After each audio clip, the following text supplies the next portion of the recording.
Hello friends, welcome to your channel MPRM। आशा करती हूँ कि आप सभी स्वस्थ होंगे, निरंतर अपने एग्जाम की तैयारी कर रहे होंगे। हम पढ़ रहे थे UGC नेट के प्रीवियस ईयर के क्वेश्चन, जिसमें हम पेपर 1 को कंप्लीट करने वाले हैं। ये सारे वीडियो में हम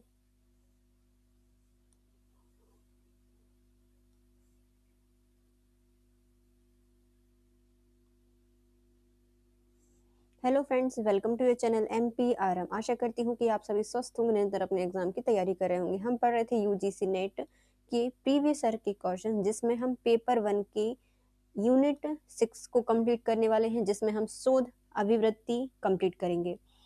ये सारे क्वेश्चंस हम यूथ कॉम्पिटिटिव टाइम्स की बुक से कंप्लीट कर रहे हैं। तो यदि फ्रेंड्स आप चाहते हैं कि इस बुक की मैं PDF दे दूं आपको, या फिर इस जो वीडियो की पूरी लिस्ट है वो आपको दे दूं, तो आप मुझे कमेंट कर दीजिए। मैं आपको PDF और इस जो सारे वीडियो हैं वो आपको एक साथ दे दूंगी। तो चलिए स्टार्ट करते हैं। और यदि आप चाहते हैं कि मैं कोई और बुक पहले कंप्लीट कराऊं, तो प्लीज़ कमेंट कर दीजिए मुझे उस बुक का नाम। मैं पूरी कोशिश करूंगी उस बुक को पहले कंप्लीट कराने की। तो चलिए स्टार्ट करते हैं। आज हमारा टॉपिक है शोध अभिवृत्ति। और यदि आप हमारे चैनल पर नए हैं, अभी तक चैनल सब्सक्राइब नहीं किया है, तो यदि आपको वीडियो थोड़ा सा भी यूजफुल लगे तो वीडियो को लाइक कीजिए, कमेंट कीजिए, चैनल को सब्सक्राइब कीजिए और अपने प्यारे प्यारे फ्रेंड्स के साथ वीडियो को शेयर कीजिए।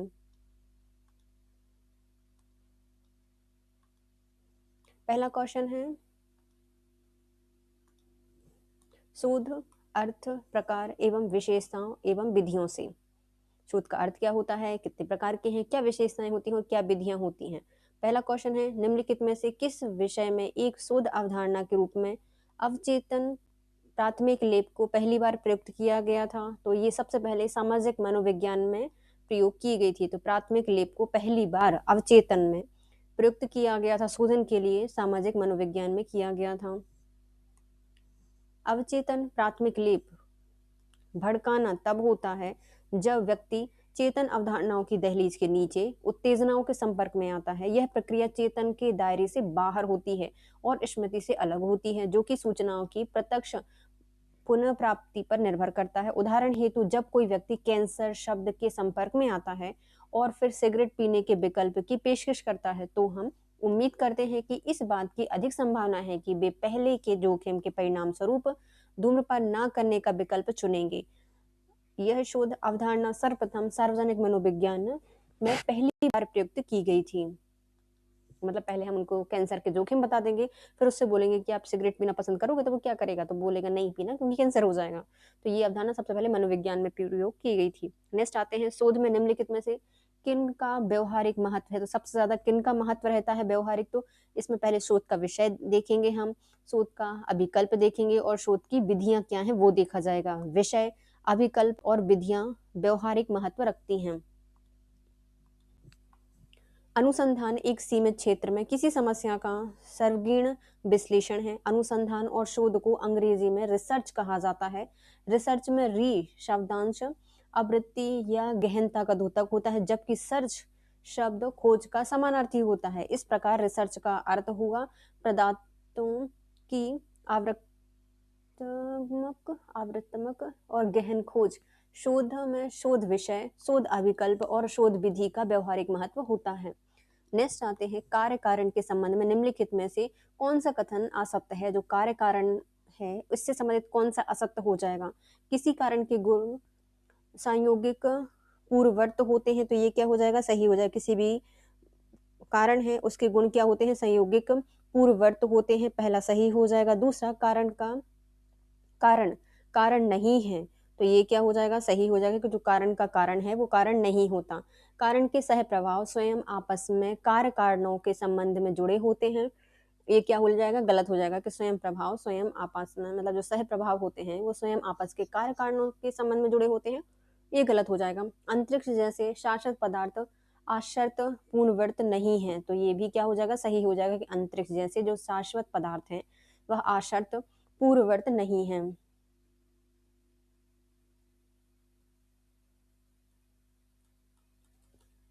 कारण के सह प्रभाव स्वयं आपस में कार्य कारणों के संबंध में जुड़े होते हैं, यह कार्य कारण से संबंधित नहीं होता।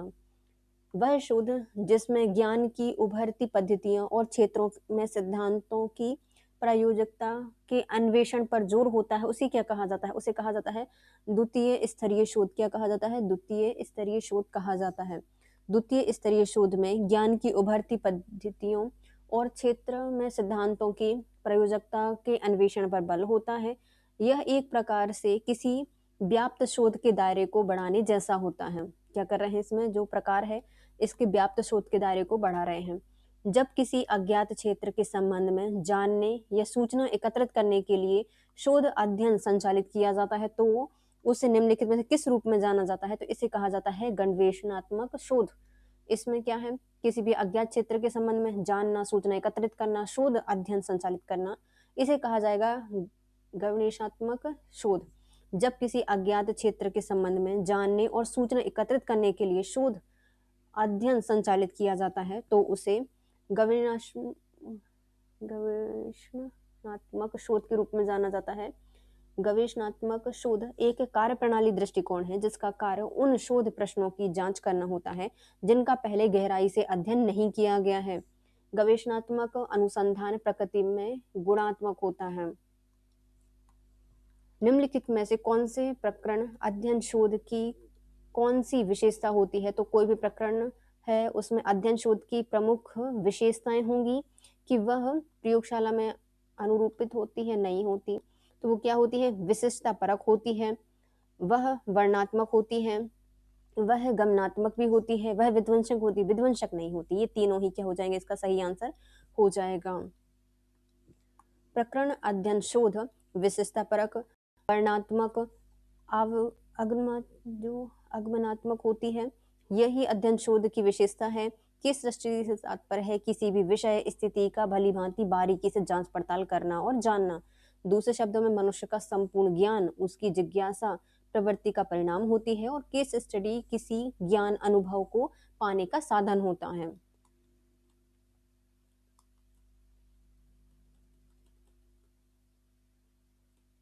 नीचे दिए गए हैं कथन बताइए। पहला कथन कहता है कि गवेषणात्मक शोध डाटा सूचनाओं के लिए की जाता है, तो ये क्या हो जाएगा? सही हो जाएगा। जो गवेषणात्मक शोध है वो क्या करता है? डाटा सूचनाओं के लिए किया जाता है।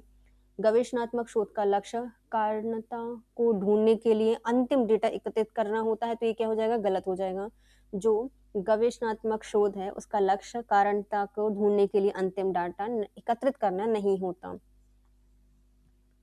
गवेषणात्मक शोध एक शोध है जिसमें किसी समस्या की जांच परख कर डाटा एकत्रित किया जाता है।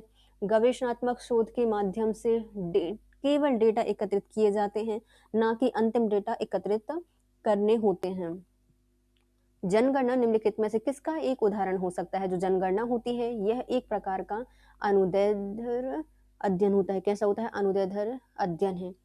अनुदैर्ध्य अध्ययन वह अध्ययन है जिसके तहत एक विस्तारित अवधि में किए गए शोध को रखा जाता है। इसके अंतर्गत ऐसे डाटा एकत्रित करने के लिए सर्वेक्षण का उपयोग किया जाता है जो या तो मात्रात्मक हो या गुणात्मक हो। नेक्स्ट आते हैं, सहभागी प्रेक्षण में शोधकर्ता को निम्नलिखित में से किस रूप में कार्य करना चाहिए?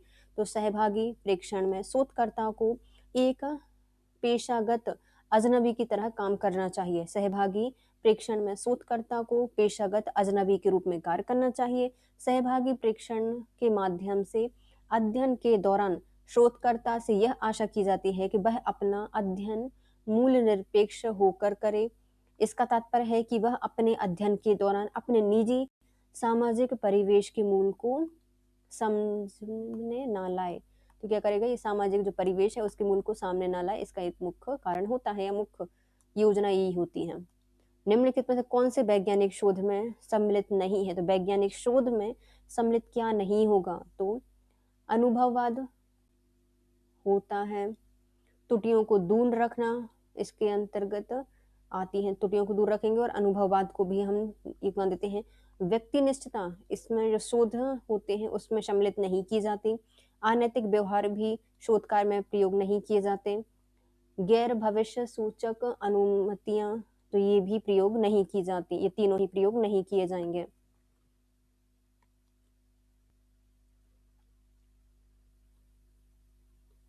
वैज्ञानिक शोध किसी नियंत्रित प्रेक्षण का क्रमबद्ध एवं वस्तुनिष्ठ अभिलेख या विश्लेषण है।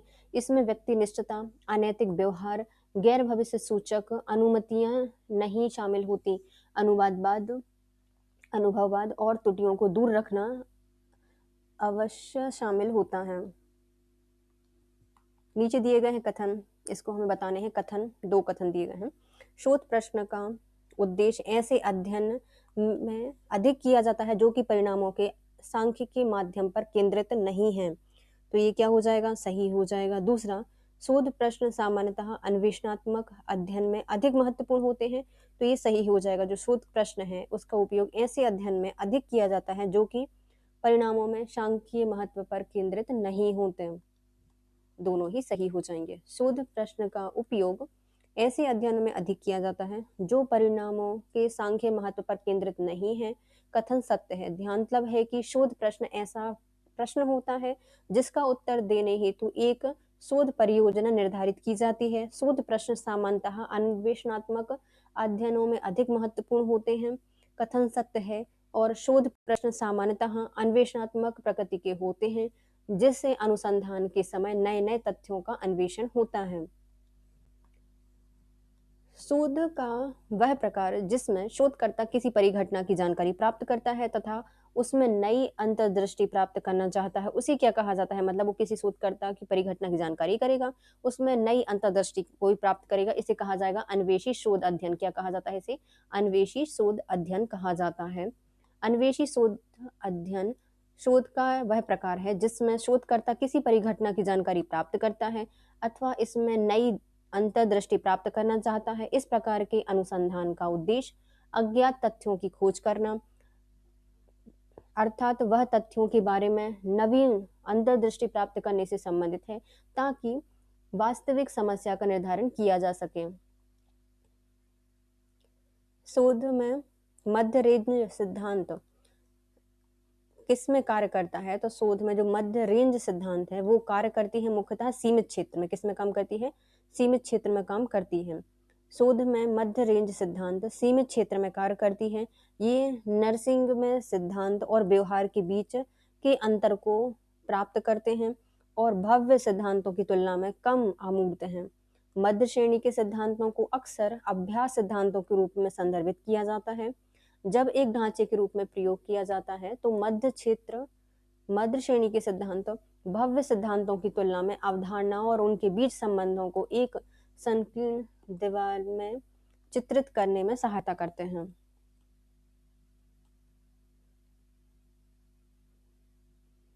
नेक्स्ट दिया गया है निम्नलिखित कार्यकलाप सामाजिक शोध में प्रयोग करने से संबंधित है। तो ऐसा कौन सा कार्यकलाप है जो कि सामाजिक शोध में प्रयोग करने से संबंधित है? प्रायोगिक परिवेश का नियंत्रण सामाजिक शोध में किया जाता है। प्रायोगिक परीक्षण, पुनरीक्षण और परीक्षण ये भी किया जाता है।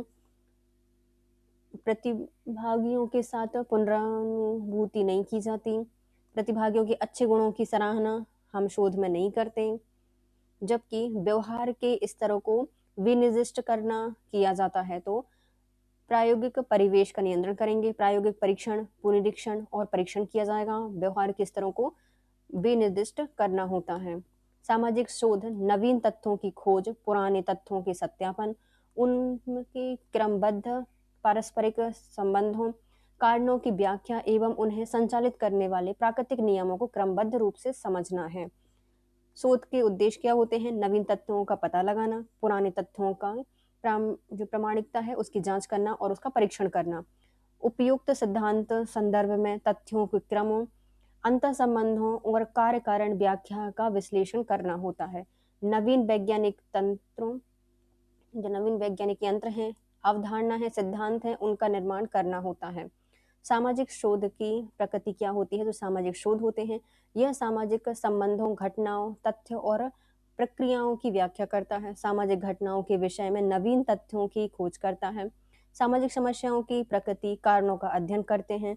प्राचीन तथ्यों का पुनरीक्षण एवं सुधार करते हैं।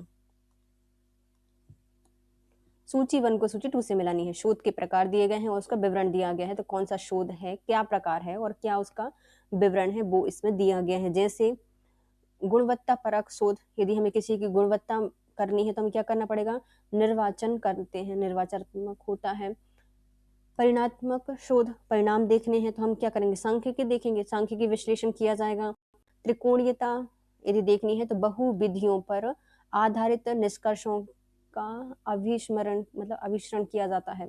त्रिकोणीयता में क्या की जाती है, बहुविधियों पर आधारित निष्कर्षों का अभिसरण किया जाता है। फिर आता है पराविश्लेषण, यह फाइल डॉर प्रॉब्लम्स देखी जाती हैं, फाइल डॉर जो प्रॉब्लम्स होती हैं वो पराविश्लेषण के अंतर्गत देखा जाता है।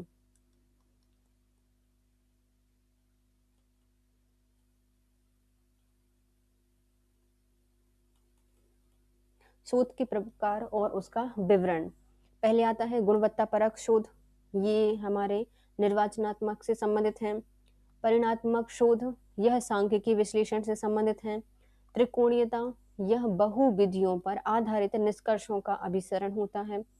पराविश्लेषण, यह फाइल ड्रॉअर प्रॉब्लम से संबंधित है। देखो गुणवत्ता देखनी है तो पहले हम निर्वाचन कराएंगे किसी का, और क्या देख लेंगे, गुण देख लेंगे, किसके अच्छे गुण हैं किसके नहीं है। परिणाम देखनी है तो परिणाम कैसे पता चलेगा, तुम्हारे कितने नंबर आए हैं, परिणाम में मतलब संख्या दिखेगी, तो सांख्यिकी विश्लेषण किया जाता है। त्रिकोणीय मतलब 3 जगह के अलग अलग बता रहे हैं तो अलग अलग विधियों का, तो बहुविधियों पर आधारित निष्कर्षों का अभिसरण किया जाता है। पराविश्लेषण मतलब इसको एकदम फाइल से परे जाएंगे तो फाइल ड्रॉअर प्रॉब्लम से कहा जाता है पराविश्लेषण। निम्नलिखित में से किस में अधिकांशतः निर्जातीय वर्णन संबंधी शोध को आयोजित किया जाता है, तो जो स्वाभाविक व्यवहार होता है उसमें इसको प्रयोग किया जाता है। अधिकांशतः निर्जातीय वर्णन संबंधी शोध को आयोजित किया जाता है स्वाभाविक वातावरण में। स्वाभाविक वातावरण में अधिकांशतः निर्जातीय वर्णन संबंधी शोध को आयोजित किया जाता है। निर्जातीय विज्ञान अक्सर सामाजिक और व्यवहार विज्ञान में उपयोग किए जाने वाले डेटा एकत्रित करने के लिए एक गुणात्मक विधि है। डेटा अवलोकन और साक्षात्कार के माध्यम से एकत्रित किए जाते हैं। इनका प्रयोग समाज एवं व्यक्ति में कार्य करने में तरीके के बारे में निष्कर्ष निकालने के लिए किया जाता है। व्याख्या विरोधाभास पद सामान्यतः निम्नलिखित में से किस में प्रयोग किया जाता है, तो व्याख्या विरोधाभास जो पद है वो पर सांस्कृतिक शोध में प्रयोग की जाती है। किसमें, पर सांस्कृतिक शोध में प्रयोग किया जाता है। व्याख्या विरोधाभास पद सामान्यतः पर सांस्कृतिक शोध में प्रयोग की जाती है। यह कई संस्कृतियों में मानव मनोवैज्ञानिक प्रक्रियाओं व्यवहार का व्यवस्थित अध्ययन है, जिसमें विभिन्न समाज के बीच मूल्य प्रथाओं आदि में समानता और अंतर का अवलोकन सम्मिलित होता है। नेक्स्ट आते हैं वेब आधारित शोध में निम्नलिखित में से कौन से लाभ होते हैं। जो वेब आधारित शोध होते हैं उसके लाभ होते हैं कि यह शोधकर्ता के लिए समय की बचत करता है। यह प्रतिभागियों के लिए वेब पूरे दिन खुला रहता है। आंकड़े संग्रहण सटीक और स्वचालित होते हैं। दूरस्थ प्रतिभागी मूल्यवान आंकड़े प्रदान करते हैं। नई डिजिटल असमानता के आंकड़े प्रदान करते हैं। नहीं, तो जो पहले थे वो तीनों ही सही हो जाएंगे, लास्ट के 2 गलत हैं। वेब आधारित शोध शोधकर्ताओं के लिए समय की बचत करता है। यह प्रतिभागियों के लिए पूरे दिन खुला रहता है। इसमें आंकड़ा संग्रहण सटीक एवं स्वचालित होता है। स्टाइड STARIDE का पूर्ण रूप क्या हो जाएगा।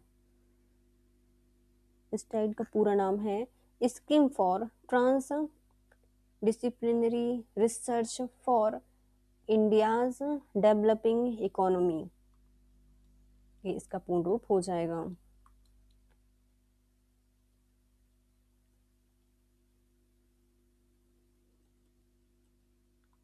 स्टाइड STRIDE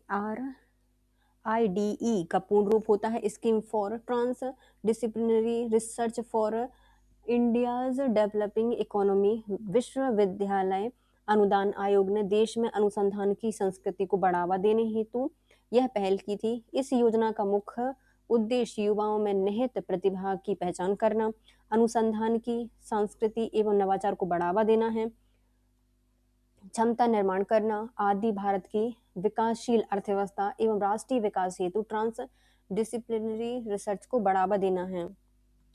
अपने हित को अनुचित रूप से बढ़ावा देने के लिए वैज्ञानिक अनुसंधान क्या कहलाते हैं, जो अपने हितों को रुचि या अनुरुचि रूप में से बढ़ावा देने के लिए प्रयोग किए जाते हैं उन्हें कहा जाता है कचरा विज्ञान। अपने हितों को अनुचित रूप से बढ़ावा देने के लिए जो वैज्ञानिक अनुसंधान किए जाते हैं उसे कचरा विज्ञान या जंक साइंस कहा जाता है। जंक विज्ञान गलत धारणाओं पर आधारित होता है और पक्षपाती नमूनों का उपयोग करता है। यह तथ्यों पर आधारित होता है तथा आमतौर पर किसी उत्पाद या सेवा को बेचने के लिए प्रयोग की जाती है। Junk science. किसी शोध में प्रतिभागियों की कौन सी श्रेणियां हैं? तो किसी शोध में जो प्रतिभागी होती हैं उनकी श्रेणियां क्या होती हैं? अच्छे प्रतिभागी होंगे, इसमें नकारात्मक प्रतिभागी भी हो सकते हैं और विश्वासी प्रतिभागी भी हो सकते हैं।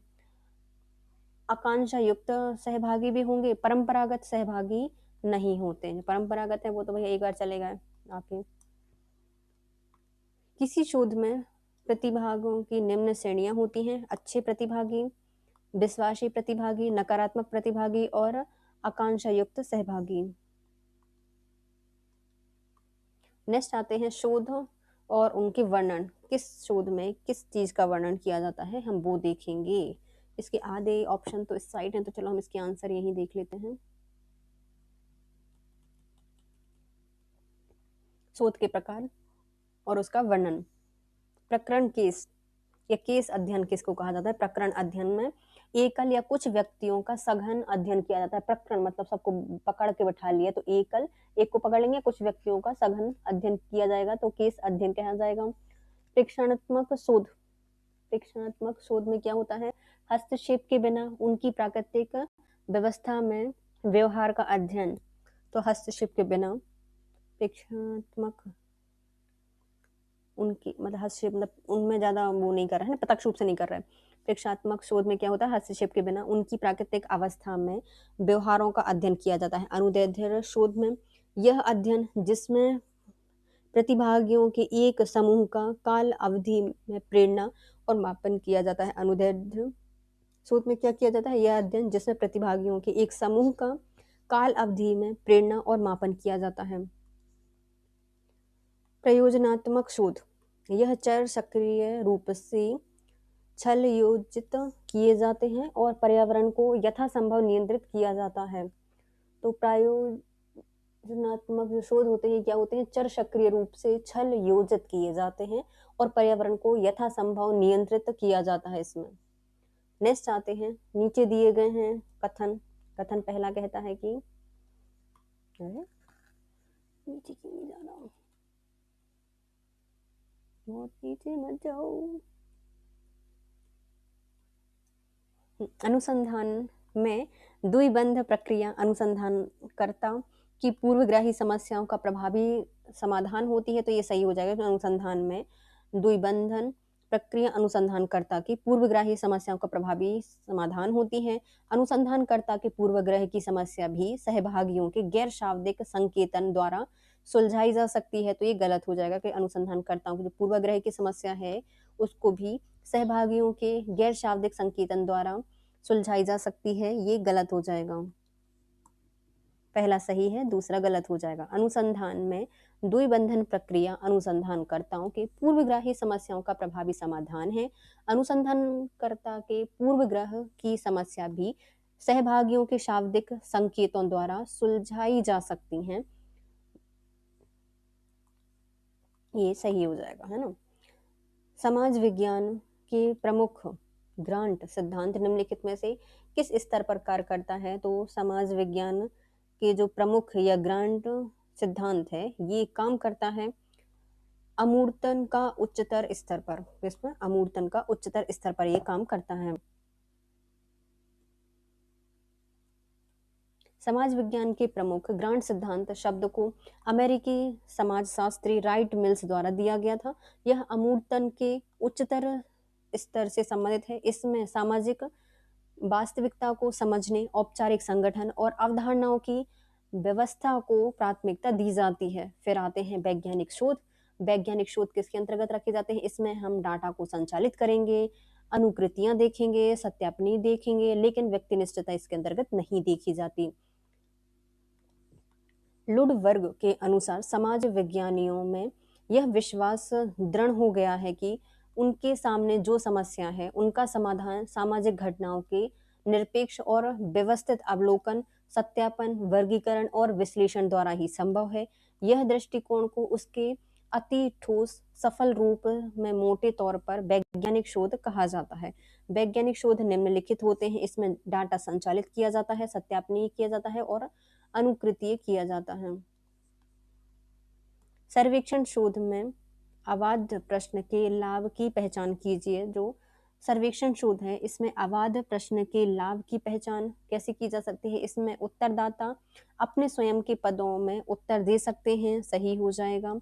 दूसरा, बे साक्षात्कारताओं द्वारा शीघ्रता से प्रतिविधित किए जा सकते हैं, प्रतिबंधित नहीं किए जा सकते, तो ये दूसरा गलत हो जाएगा। बे आसान उत्तरों को व्युत्पन्न करने की अनुमति देते हैं, तो ये सही है कि मतलब वो तुरंत उत्तर दे सकते हैं, और यदि वो नकारात्मक है, असामान्य भी उत्तर दे रहे हैं तो भी ठीक है, इसकी अनुमति भी होती है।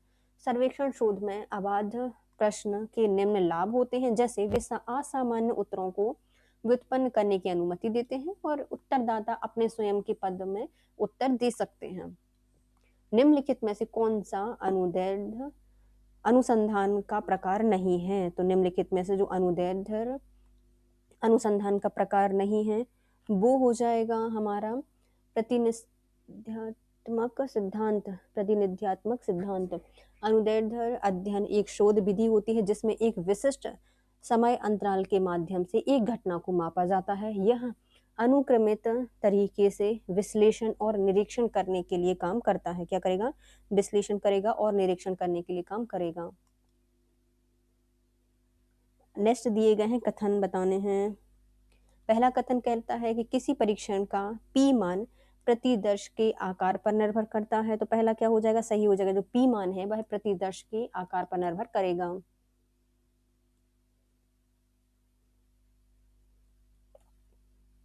यदि प्रतिदर्श बहुत छोटा होता है तो हो सकता है कि महत्वपूर्ण अंतर सांख्यिकीय रूप से समर्थ ना हो। तो ये भी क्या हो जाएगा? सही हो जाएगा। दोनों ही सही हो जाएंगे। यदि प्रतिदर्श बहुत छोटा होता है तो हो सकता है कि महत्वपूर्ण अंतर सांख्यिकीय रूप में सार्थक ना हो। किसी परीक्षण का पी मान प्रतिदर्श के आकार पर निर्भर करता है। यदि प्रतिदर्श बहुत छोटा होता है तो हो सकता है कि महत्वपूर्ण अंतर सांख्यिकीय रूप से सार्थक ना हो। नेक्स्ट आते हैं प्रश्न जो एक माप की अवधारणा के लिए अभिकल्पित किया गया है, क्या वह वास्तविक रूप से उस अवधारणा को अभिव्यक्त करता है या इससे संबंधित है? तो वह मापन वैधता है। क्या है? वह मापन वैधता है। प्रश्न में जो माप की अवधारणा है उसके लिए अभिकल्पित किया गया है कि क्या वह वास्तविक रूप से उस अवधारणा को अभिव्यक्त करता है या इससे संबंधित है। तो वह मापन वैधता से संबंधित है। प्रश्न जो एक माप की अवधारणा के लिए अभिकल्पित किया गया है, क्या वह वास्तविक रूप से उस अवधारणा को अभिव्यक्त करता है, वह मापन वैधता से संबंधित है। मापन वैधता से तात्पर्य उस सीमा से है जिस सीमा तक कोई पैमाना किसी विशिष्ट विचार या अवधारणा को मापता है, मापन वैधता कहा जाता है। नेक्स्ट आते हैं नीचे दिए गए हैं कथन। पहला कथन कहता है कि विषय वस्तु विश्लेषण प्रलेखों पाठों के विश्लेषण का एक उपागम है जो उन्हें गुणात्मक पदों में विश्लेषित करने का प्रयत्न करता है। तो ये क्या हो जाएगा? असत्य हो जाएगा। दूसरा, विषय वस्तु विश्लेषण एक बहुत पारदर्शी शोध विधि है। तो ये सही हो जाएगा। पहला कि विषय वस्तु विश्लेषण प्रलेखों पाठों के विश्लेषण का एक उपागम है जो उन्हें गुणात्मक पदों के विश्लेषण करने का प्रयत्न करता है, ये सही हो जाएगा। नहीं, ये असत्य था। और दूसरा था कि जो विषय वस्तु विश्लेषण है यह क्या है? एक बहुत पारदर्शी शोध विधि होती है। विषय वस्तु विश्लेषण एक शोध उपकरण है जिसका उपयोग दिए गए गुणात्मक डेटा के भीतर कुछ शब्द विषय अवधारणाओं की उपस्थिति निर्धारित करने के लिए किया जाता है। सर्वेक्षण शोध में अमुक्त प्रश्नों की कमी की पहचान कीजिए। जो सर्वेक्षण शोध है इसमें जो अमुक्त प्रश्न हैं उनकी कमियां क्या होती हैं? उनकी मुख्यतः कमियां होती हैं इन्हें प्रणोदित उत्तर चयन को सर्वपूर्ण करने की कठिनाई होती है। दूसरा, इसमें उत्तरदाताओं के उत्तरों स्वाभाविकता का ह्रास होता है। तो जो पहला क्वेश्चन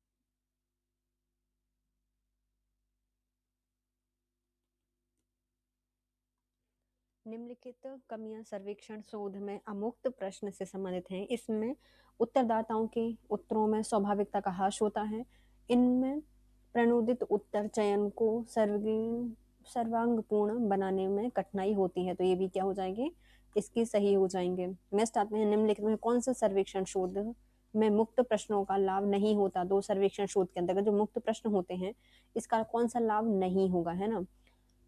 वे इन्हें अन्वेषणकारी क्षेत्रों हेतु उपयोगी होते हैं और उनके शोधकर्ताओं के पास सीमित ज्ञान होता है, ये सही हो जाएगा, ये तो होते हैं। प्रत्याशी उत्तरदाता अपने शब्दों में उत्तर दे सकते हैं, तो भैया यदि उन पर शोध हो रहा तो किसी भी भाषा में अपने शब्दों में उत्तर दे सकते हैं। वे व्युत्पन्न किए जाने हेतु असामान्य प्रत्युत्तरों की स्वीकृति करते हैं, तो ये भी सही हो जाएगा कि वो जो व्युत्पन्न किए जाने वाले असामान्य प्रत्युत्तर होते हैं उनको भी स्वीकार करते हैं। ये साक्षात्कारता और उनके प्रत्याशियों के बीच पूर्ण संपन्न करने हेतु आसान होता है, तो ये आसान तो नहीं होता, तो ये वाला क्या हो जाएगा, गलत हो जाएगा, ये लाभ नहीं होता इसका। निम्नलिखित कथन सर्वेक्षण शोध में मुक्त प्रश्नों का लाभ नहीं है। ये साक्षात्कारताओं और जो प्रत्याशी होते हैं उनके बीच पूर्ण संपन्न करने हेतु आसान होते हैं। मुक्त प्रश्न ऐसे प्रश्न होते हैं जिनका बहुत विस्तृत जवाब देने की आवश्यकता होती है। सामान्य प्रकार के मुक्त प्रश्नों से क्या, कहाँ और कब, कैसे जैसे प्रश्न इसमें शामिल होते हैं।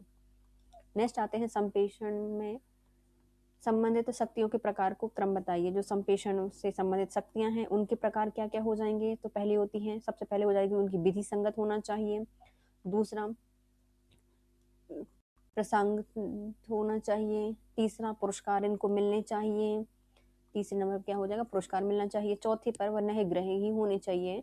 और पांचवे पर अनुनयात्मक होने चाहिए। कितने होने चाहिए, अनुनयात्मक होने चाहिए। पहले विधि संगत होंगे, प्रसंग था उसमें होगी, पुरस्कार मिलेंगे, निग्रही होंगे, अनुनयात्मक होते हैं, अनुनयात्मक होते हैं। संप्रेषण से संबंधित शक्तियों के प्रकार का सही क्रम होगा विधि संगत, प्रसंगत, पुरस्कार, निर्ग्रही और अनुनयात्मक।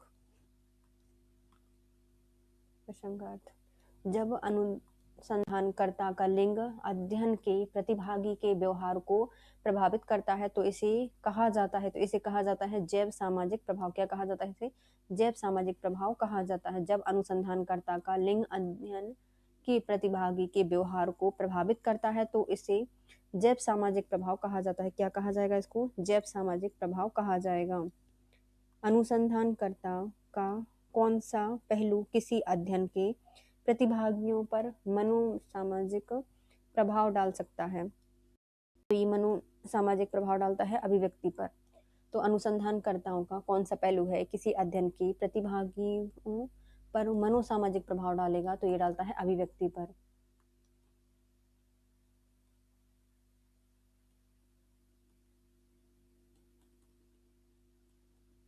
अनुसंधानकर्ता की अभिवृत्ति किसी अध्ययन के प्रतिभागियों पर मनोसामाजिक प्रभाव डाल सकती हैं।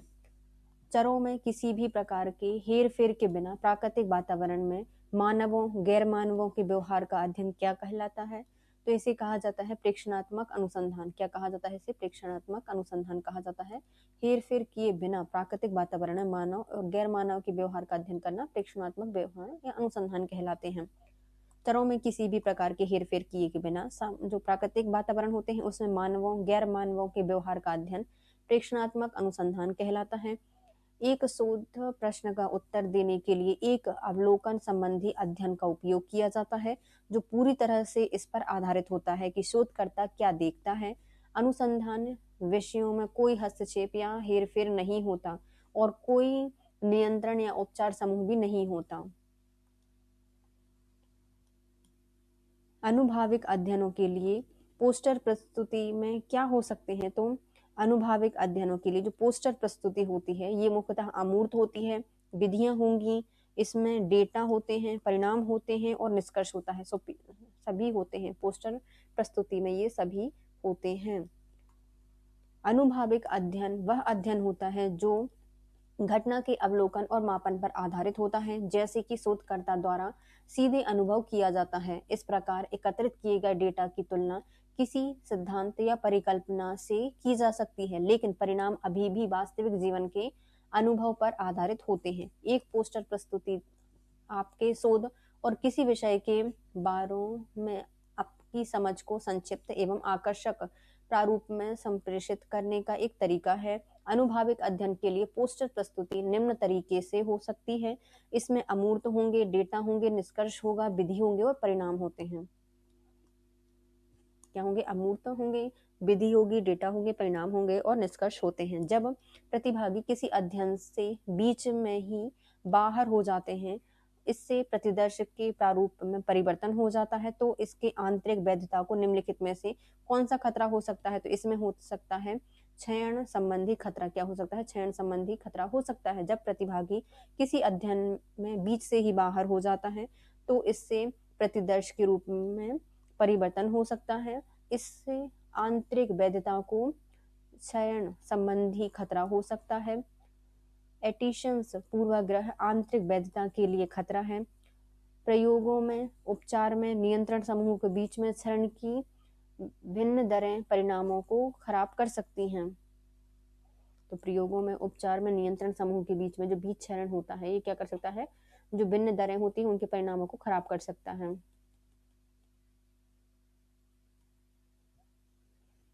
अर्ध प्रयोग आमतौर पर किस में संचालित किए जाते हैं? जो अर्ध प्रयोग होते हैं वह आमतौर पर वास्तविक जीवन परिवेश में संचालित किए जाते हैं। अर्ध प्रायोगिक शोध आमतौर पर वास्तविक घटनाओं पर आधारित होते हैं।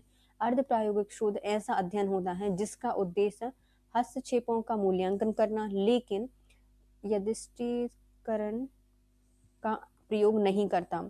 यादृच्छिक जो परिणाम होते हैं उनके समान अर्ध प्रयोगों के उद्देश्य एक हस्तक्षेप, एक परिणाम के बीच कार्य कारण प्रदर्शन करना होता है। इसलिए विकल्प बी क्या हो जाएगा? इसका सही आंसर हो जाएगा। ये क्या करता है? वास्तविक जीवन परिवेश को दर्शाता है अर्ध प्रयोग आमतौर पर। गुणवत्ता परक शोध निम्नलिखित में से कौन सी विशेषता होती है? जो गुणवत्ता परक शोध होता है, इसकी मुख्यतः विशेषता होती है कि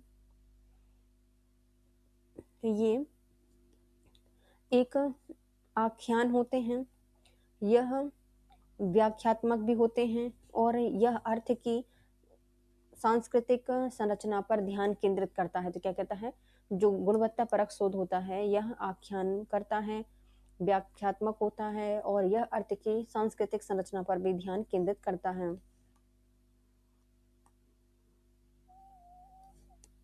गुणवत्ता शोध वास्तविक समय में लिए गए डेटा पर आधारित होता है।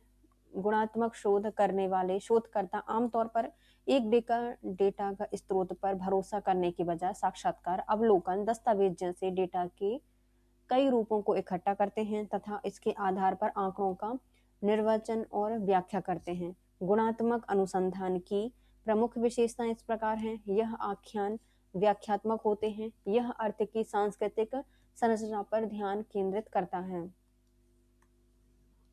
निम्नलिखित में से कौन से यथार्थवाद के रूप में जाने जाते हैं? तो यथार्थवाद के रूप में जाने जाते हैं अनुभाविक और आलोचनात्मक, इन दोनों को ही यथार्थवाद के रूप में जाना जाता है।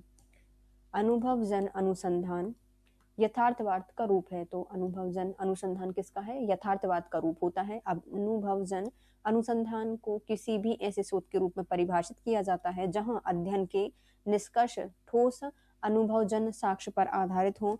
इस अनुभवजन साक्ष्य को मात्रात्मक अनुसंधान या गुणात्मक अनुसंधान विधियों का उपयोग करके एकत्रित किया जा सकता है। आलोचनात्मक यथार्थवाद में आलोचनात्मक दृष्टिकोण का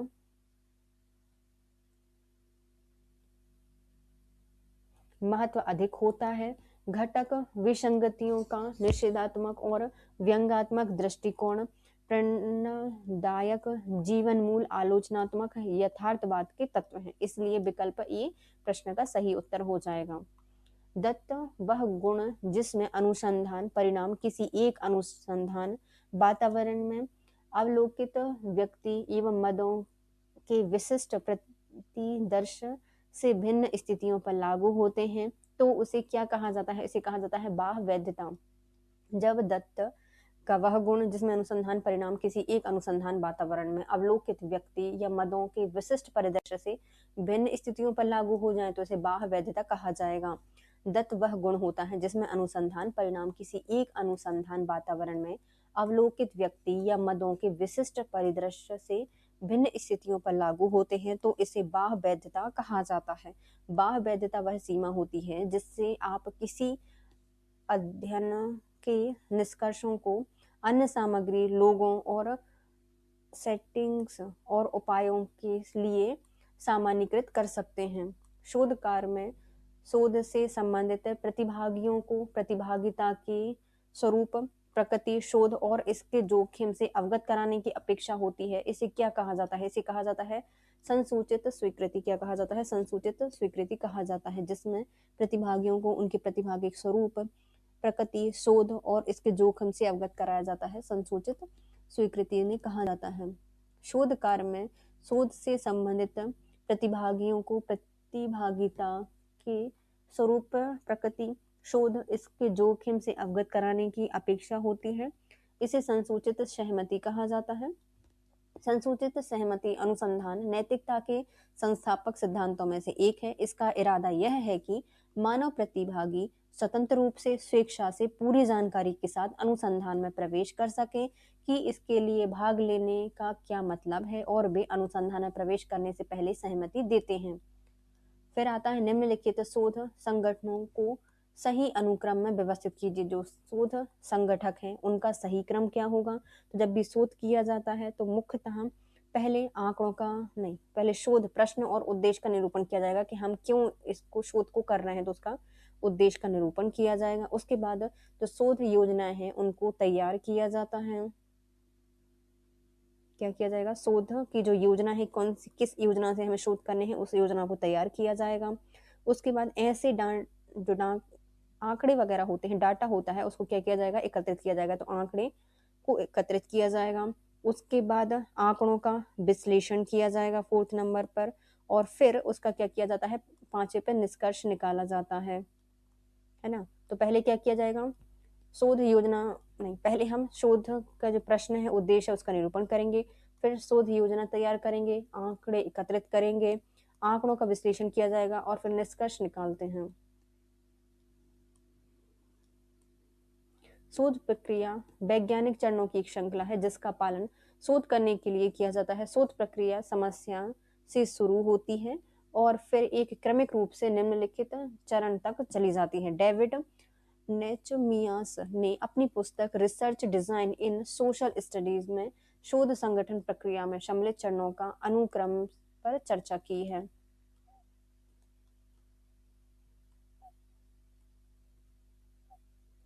तो इसमें पहले शोध प्रश्न, उद्देश्यों का निरूपण किया जाता है, फिर शोध योजना तैयार की जाती है, आंकड़े एकत्रित करते हैं, फिर आंकड़ों का विश्लेषण किया जाता है और फिर निष्कर्ष निकाला जाता है।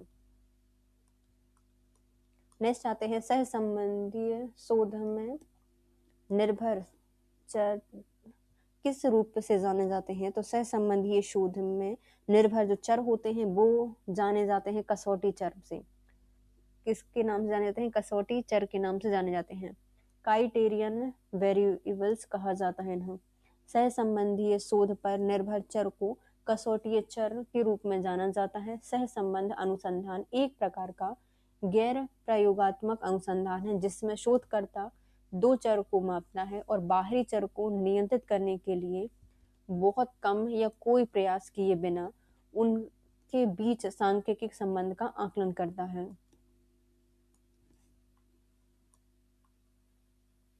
वह प्रक्रिया जिसमें वैज्ञानिक शोध प्रत्ययों का विषय के विशेषज्ञों द्वारा मूल्यांकन किया जाता है उसे क्या कहा जाता है? उसे कहा जाता है समकक्षीय पीयर समीक्षा। समकक्षीय समीक्षा कहा जाता है। वह प्रक्रिया जिसमें वैज्ञानिक शोध और प्रत्ययों का विषय के विशेषज्ञों द्वारा मूल्यांकन किया जाता है, इसे समकक्षी पीयर समीक्षा कहा जाता है। समकक्षी समीक्षा को प्रकाशन के लिए लेखों की वैधता, गुणवत्ता और आकलन के लिए डिजाइन किया जाता है। इसका अंतिम उद्देश्य असामान्य और खराब गुणवत्ता वाले लेखों को फिल्टर करके विज्ञान की अखंडता को बनाए रखना होता है।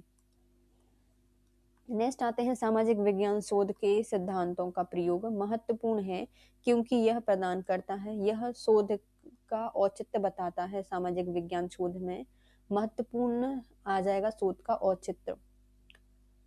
सामाजिक घटना एवं समस्याओं के संबंध में नए ज्ञान की प्राप्ति हेतु व्यवस्थित अन्वेषण को हम सामाजिक विज्ञान शोध कहते हैं। इसके सैद्धांतिक और व्यवहारिक उद्देश्य होते हैं।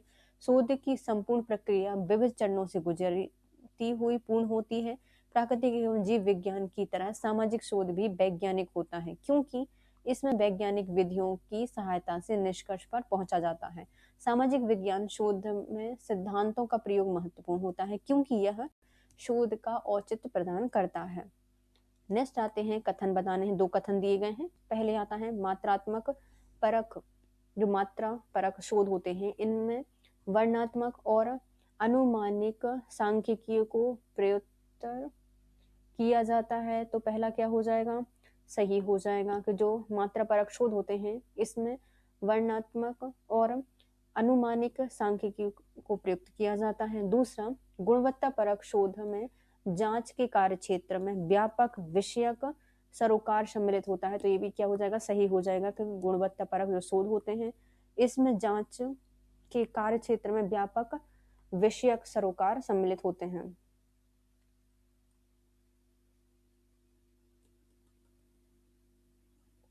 मात्रा परक शोध डेटा को विकसित और उपयोग करके प्रश्नों को हल करने का एक अधिक सुरक्षित दृष्टिकोण है। यह विभिन्न आंकड़ों का प्रयोग करके 2 चरों के मध्य कारण और प्रभाव संबंध स्थापित करता है। मात्रा परक शोध में वर्णात्मक और अनुमानिक सांख्यिकी को प्रयुक्त किया जाता है। गुणवत्ता परक शोध में जांच के कार्य क्षेत्र में व्यापक विषयक सरोकार सम्मिलित गुणवत्ता परक शोध का प्रयोग लोगों की अवलोकन और व्याख्या के आधार पर मानव व्यवहार दृष्टिकोण, विचार, अनुभव आदि की समझ विकसित करने के लिए किया जाता है। अनुसंधान प्रक्रिया में सम्मिलित निम्न चरणों को सही क्रम में बताइए। तो अनुसंधान प्रक्रिया है इसमें सम्मिलित चरण कौन कौन से हो जाएंगे। सबसे पहले हो जाएगा अनुसंधान समस्या की पहचान करेंगे। जो अनुसंधान की समस्या है उसका पहचान की जाएगी। फिर साहित्य की समीक्षा की जाती है। फिर प्रदत्त जो आंकड़े होते हैं तो उसको संग्रहण किया जाता है, प्रदत्त को संग्रहण किया जाएगा। फिर प्रदत्तों का विश्लेषण और उनकी व्याख्या की जाएगी। फिर अनुसंधान परिणामों की रिपोर्टिंग की जाती है 5वें नंबर पर। पहला क्या किया जाता है, अनुसंधान समस्याओं की पहचान की जाएगी, साहित्य की समीक्षा की जाएगी, प्रदत्त संग्रहण किए जाएंगे, प्रदत्तों का विश्लेषण उनकी व्याख्या करेंगे और अनुसंधान परिणामों की रिपोर्टिंग की जाएगी। अनुसंधान प्रक्रिया में सम्मिलित निम्न चरणों का सही क्रम होगा। पहले हम अनुसंधान समस्याओं की पहचान करेंगे, साहित्य की समीक्षा करनी है, प्रदत्त संग्रहण करना है, प्रदत्तों का विश्लेषण उनकी व्याख्या करनी है, अनुसंधान परिणाम की रिपोर्टिंग की जाएगी। नीचे दिए गए हैं कथन, उनको बताइए। कथन पहला कहता है कि सामाजिक विज्ञान के शोध में जेंडर या लिंग पद को विरल अवसरों पर वरीयता दी जाती है। तो पहला क्या हो जाएगा, असत्य हो जाएगा। दूसरा, जेंडर पद जैविक विशेषताओं से संबंधित भिन्नताओं की समाजशास्त्री एवं सांस्कृतिक संरचना होती है। तो ये क्या हो जाएगा, सही हो जाएगा। जेंडर पद है वह क्या होती है, जैविक विशेषताओं से संबंधित भिन्नताओं की समाजशास्त्री एवं सांस्कृतिक संरचना होती है। उपयुक्त कथन में कथन पहला असत्य है और कथन दूसरा सत्य है। सामाजिक विज्ञान के शोध में जेंडर पद को विरल अवसर पर वरीयता नहीं दी जाती। जेंडर मानवीय विकल्पों, स्थितियों और अनुभव को प्रभावित करता है। जेंडर पद जैविक विशेषताओं से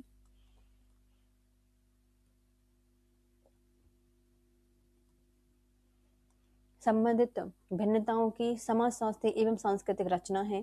कानूनी, राजनीतिक, आर्थिक, सांस्कृतिक और रिश्तेदारी प्रणाली सभी गहराइयों से लिंग आधारित होते हैं। जेंडर पैटर्न, गतिशीलता और पूर्वाग्रहों की गहरी समझ कई क्षेत्रों में काम की सटीकता दायरे को बढ़ा सकती है। जेंडर का सामाजिक निर्णय इस तथ्य से प्रदर्शित होता है कि व्यक्ति समूह समान व्यक्तियों को उनके लिंग के कारण विशेष गुण, स्थिति और मूल्य प्रदान करते हैं। निर्जातीय वर्णन में प्रच्छन्न शोध निम्नलिखित में से किससे परिपूर्ण होते हैं? जो निर्जातीय वर्णन होता है इसमें जो प्रच्छन्न शोध होते हैं ये बताते हैं नैतिक मुद्दों को। क्या बताते हैं? ये नैतिक मुद्दों को बताते हैं। निर्जातीय वर्णन में प्रच्छन्न शोध नैतिक मुद्दों से परिपूर्ण है। यह अध्ययन के तहत एक समुदाय की अंतरंग छवि प्रदान करता है। शोधकर्ता उस विशिष्ट समुदाय में जा सकता है और वहां रह सकता है जहां शोध का संचालन, संस्कृति और उनकी शैक्षणिक प्रथाओं का अध्ययन किया जाना होता है। इसका प्रयोग सांस्कृतिक समूहों के तुलनात्मक विश्लेषण के लिए किया जाता है। ये क्यों किया जाता है? उनके सांस्कृतिक समूहों के तुलनात्मक विश्लेषण के लिए। निम्नलिखित परिदृश्य में एक तकनीक के रूप में केंद्रित समूह विशेष रूप से उपयोगी होता है। तो जो परिदृश्य दिए गए हैं इसमें एक तकनीक के रूप में केंद्रित समूह विशेष रूप से किसमें प्रयोगी होते हैं? तो यह टॉपिक और मुद्दे के बारे में सामान्य भूमिका प्राप्त करना होता है इनको। यह पूर्व में प्राप्त किए गए परिणात्मक परिणामों की व्याख्या करता है। यह प्रतिभागी दुनिया में प्रभाव के बारे में समझ का स्तर उत्पन्न करता है। तो ये भी सही हो जाएगा कि कोई भी परिदृश्यों में एक तकनीक के रूप में केंद्रित समूह विशेष रूप से टॉपिक मुद्दे के बारे में सामान्य भूमिका प्राप्त करेगा। पूर्व में प्राप्त किए गए परिणाम जो परिणात्मक परिणाम है उनकी व्याख्या करेगा और प्रतिभागी दुनिया में प्रभावों के बारे में समझ का स्तर उत्पन्न करता है। केंद्रित समूह तकनीक विशेष रूप से उपयोगी है। टॉपिक और मुद्दे के बारे में पूर्ण रूपेण स्पष्टता है। पूर्व में प्राप्त किए गए परिणात्मक परिणामों की व्याख्या करना प्रतिभागी दुनिया में प्रभावों के बारे में समझ का स्तर उत्पन्न करता है। एथनोग्राफी का उद्देश्य क्या है? जो एथनोग्राफी है इसका उद्देश्य होता है कि यह एक शोध विधि जिसमें शोधकर्ता किसी विशिष्ट संस्कृति, समाज, समुदाय का वर्णन करने के लिए स्वयं लंबी अवधि तक उस सामाजिक परिवेश में रहता है, उसे क्या कहा जाता है? एथनोग्राफी कहा जाता है। किसी का अध्ययन करना तो मतलब वहीं पर रहने लगेगा वो। इथनोग्राफी एक शोध पद्धति है जहां शोधकर्ता अपने सामाजिक संबंधों के दृष्टिकोण से दुनिया को जानने के लिए विशेष सांस्कृतिक समाज समुदाय का लेखा जोखा प्रदान करने हेतु एक विस्तारित अवधि के लिए एक सामाजिक व्यवस्था में खुद को विसर्जित करता है। यह एक प्रकार से गुणात्मक अनुसंधान का प्रकार है। नीचे दी गई सूची 1 को सूची 2 से मिलानी है। हमें पहले बताने हैं इसके आधारीय सिद्धांत। जो आधारिक सिद्धांत हैं उनका संबंध किससे है? इनका संबंध है ग्लेशियर और स्ट्रॉस से। समीक्षात्मक विमर्श विश्लेषण, जो समीक्षात्मक विमर्श विश्लेषण है यह किया गया था फूको के द्वारा। कथ्य विश्लेषण यह किया गया था वॉन और क्लार्क के द्वारा। और निर्जातीय अंतर वस्तु विश्लेषण यह किया गया था एल्थेट के द्वारा किया गया था। आधारित सिद्धांत मतलब ग्लेशियर्स को चाहिए आधार जहां पे वो स्टक कर सकें, तो आधारित सिद्धांत दिए गए थे ग्लेशियर्स और स्ट्रॉस के द्वारा। समीक्षात्मक विमर्श विश्लेषण, समीक्षा की मतलब उनको सबको साफ कर दिया ना फूक के, तो फूको के द्वारा इसकी की गई थी समीक्षात्मक विमर्श विश्लेषण। कथ्य विश्लेषण यह वॉन और क्लर्क के द्वारा किया गया था। कथ्य मतलब कठिन है, थोड़ी सी वून कठिन होती है, वो तोड़ नहीं सकते, तो वॉन और क्लर्क के द्वारा कथ्य विश्लेषण किया गया था। निर्जाति अंतर्वस्तु विश्लेषण तो यह किया गया था अल्थेट के द्वारा। जातियों में क्या होता है आपको थ्रेड हो जाएगा है ना, थ्रेड छोड़ते हैं, तो निर्जातीय अंतर्वस्तु विश्लेषण अल्थ्रेड से संबंधित है। नेक्स्ट आते हैं करलिंगर। 1973 के अनुसार अच्छी अनुसंधान समस्या क्या होती है? तो करलिंगर के अनुसार 1973 में जो अच्छी अनुसंधान समस्याएं थी वो हैं 2 या अधिक चरों के बीच के संबंध का उल्लेख होना चाहिए इसमें। दूसरा, बौद्धिक रूप से सुस्पष्ट होनी चाहिए, नहीं होनी चाहिए। दर्शनाभिमुख होनी चाहिए, नहीं होनी चाहिए। इनको किसी प्रश्न का आकार प्राप्त करना चाहिए, ये सही है।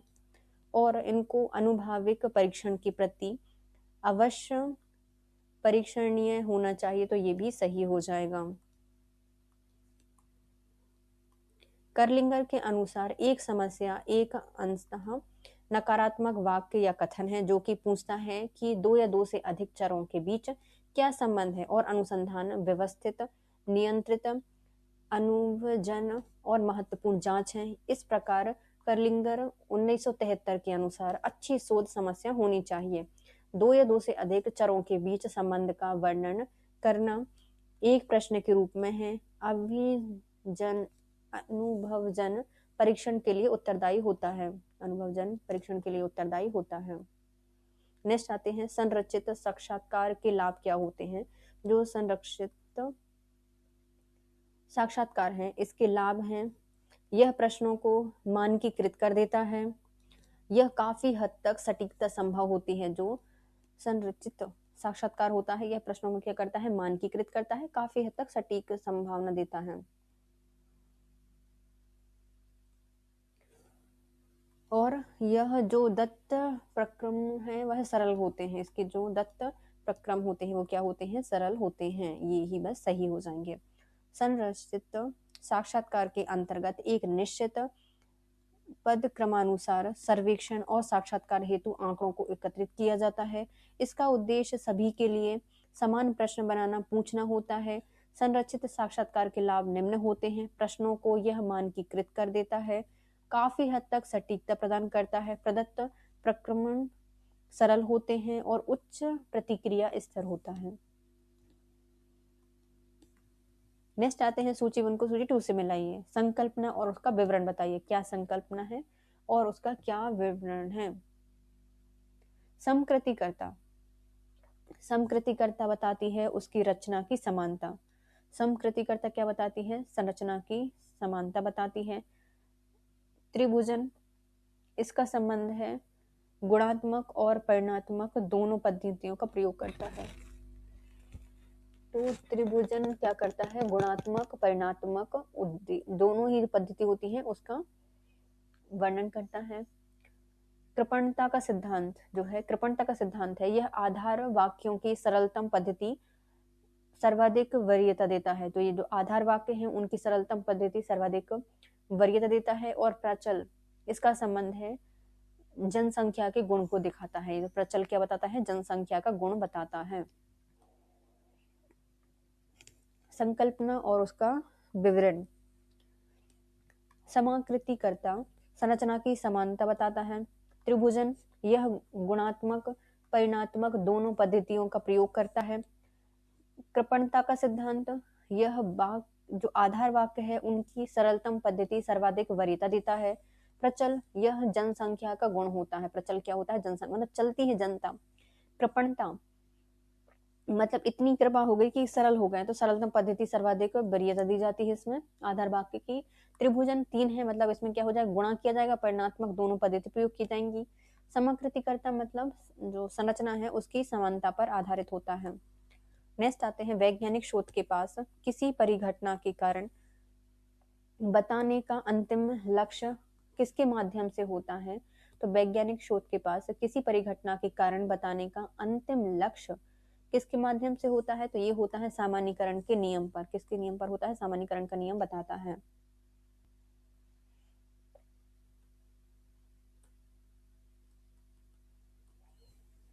वैज्ञानिक शोध सुसंगठित, संरचित, क्रमबद्ध तरीके से डेटा प्राप्त करने की, विश्लेषण करने और व्याख्या करने की सुव्यवस्थित विधि है। इसमें सैद्धांतिक शोध भी कहा जाता है। संवैधानिक शोध का मुख्य उद्देश्य सिद्धांतों, नियम और नवीन तथ्यों की खोज करना, उसे सामाजिक जीवन में स्थापित करने का प्रयास करता है। वैज्ञानिक शोध किसी परिघटना के कारण बताने का अंतिम लक्ष्य सामान्यीकरण के नियम के माध्यम से होता है। इसलिए जो डी है वो इसका सही कथन हो जाएगा। इतिहास संबंधी शोध में डिस्कोर्स एनालिसिस किससे संबंधित है, तो इसका संबंध है फूको से। डिस्कोर्स विश्लेषण फूको से संबंधित है, फूको द्वारा परिभाषित किया गया है। इसका अर्थ है ज्ञान का गठन करने के तरीके, सामाजिक कुप्रथाओं के साथ युक्तिपरकता के रूप में शक्ति संबंध, जो इस तरह के ज्ञान और उनके बीच संबंधों में निहित है। प्रवचन सोचने, अर्थ उत्पन्न करने के तरीके से कहीं अधिक है। नेक्स्ट आता है, निम्नलिखित में से किस शोध पद्धति में नैसर्गिक परियों अर्थ प्रदायी प्रक्रियाओं पर बल दिया जाता है? तो ऐसे शोध पद्धति जिसमें नैसर्गिक परिवेशों और अर्थ प्रदायी प्रक्रियाओं पर बल दिया जाता है उसे कहा जाता है व्यष्टि अध्ययन पद्धति। क्या कहा जाता है? व्यष्टि अध्ययन पद्धति कहा जाता है। व्यष्टि अध्ययन सामाजिक वास्तविकता को जानने के लिए प्रदत्तों का संकलन, संगठन, विश्लेषण और प्रस्तुतिकरण का एक ढंग है।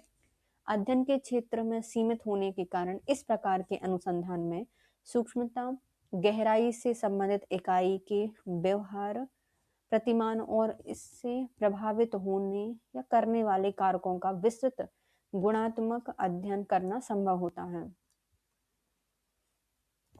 किसी परिघटना के संबंध में कार्य करते समय शोध में विभिन्न पद्धतियां, अध्ययन समूह, स्थानीय और अस्थायी विन्यास के समायोजन को क्या कहा जाता है? तो इसे कहा जाता है त्रिभुजन। किसी परिघटना के संबंध में कार्य करते समय शोध में विभिन्न पद्धतियां, अध्ययन समूह, स्थानीय और अस्थायी विन्यासों के संयोजन को त्रिभुजन कहा जाता है।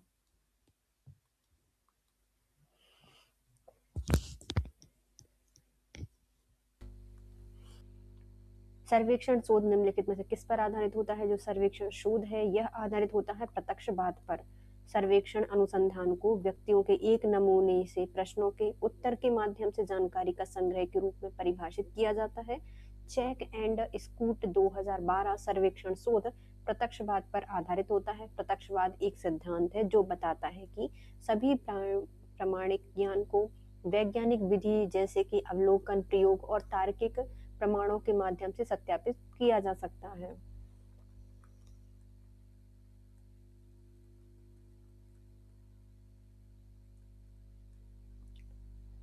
अभिकल्प प्रकार और उसकी विशेषताएं। क्या अभिकल्प प्रकार हैं और उनकी क्या विशेषताएं हैं? पहला कहता है सोलोमन के 4 समूह। जो सोलोमन के 4 समूह अभिकल्प है यह बताता है कि इसमें नियंत्रण प्रायोगिक समूह का एक अतिरिक्त समुच्चय होगा। मतलब सोलोमन के 4 समूह अभिकल्प बताते हैं कि इसमें नियंत्रण प्रायोगिक समूह का एक अतिरिक्त समुच्चय है।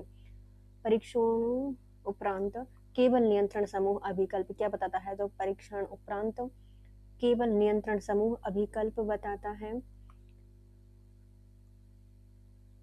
ये पूर्व परीक्षित समूह को पूर्णतः छोड़ देता है। तो केस पूर्व परीक्षित समूह को पूर्णतः छोड़ देता है। वन शॉट अध्ययन। वन शॉट अध्ययन का संबंधित है परिवर्तन को प्रेक्षित करने के लिए एक समय में एक समूह का प्रेक्षण। तो परिवर्तन को प्रेक्षित करने के लिए एक समय में एक समूह का प्रेक्षण क्या कहलाता है? वन शॉट अध्ययन कहलाता है। सह संबंधात्मक अभिकल्प। तो यह एक क्रॉस सेक्शनल अभिकल्प होते हैं। यह एक क्रॉस सेक्शनल अभिकल्प होते हैं। सह संबंधात्मक अभिकल्प।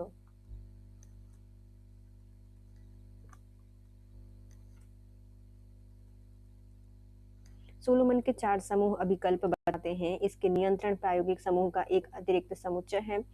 परीक्षण उपरांत केवल नियंत्रण समूह अभिकल्प पूर्व परीक्षित समूहों को पूर्णतः छोड़ देता है बताता है। वन शॉट केस स्टडी यह परिवर्तन को प्रेक्षित करने के लिए एक समय में एक समूह का प्रेक्षण बताता है। वन शॉट केस स्टडी परिवर्तन को प्रेक्षित करने के लिए एक समय में एक समूह का प्रेक्षण बताता है।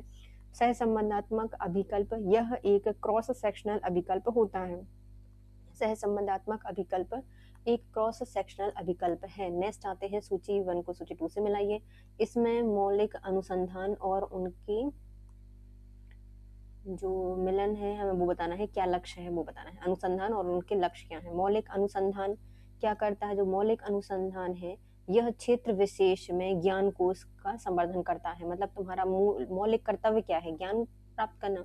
तो विशेष क्षेत्र में ज्ञान कोश का संवर्धन बताता है मौलिक अनुसंधान। व्यवहत अनुसंधान इसका संबंध है पूर्व स्थापित सिद्धांतों की प्रयोज्यता के अन्वेषण से। जो पूर्व स्थापित सिद्धांत हैं उनको व्यवहार में लाना व्यवहत अनुसंधान के अंतर्गत आता है। प्रयोज्य का अन्वेषण करना। नेक्स्ट आते हैं क्रियात्मक अनुसंधान। इसका संबंध है जो प्रदत्त परिस्थितियां हैं उनमें सुधार करना। तो प्रदत्त परिस्थितियों में सुधार करने का संबंध किससे है? क्रियात्मक अनुसंधान से संबंधित है। मूल्यांकन परक अनुसंधान, इसका संबंध है हस्तक्षेपों के प्रभाव का आकलन करना। तो मूल्यांकन कैसे करेंगे? हस्तक्षेपों के प्रभाव देखेंगे। तो मूल्यांकन परक अनुसंधान हस्तक्षेपों के प्रभाव का आकलन करता है।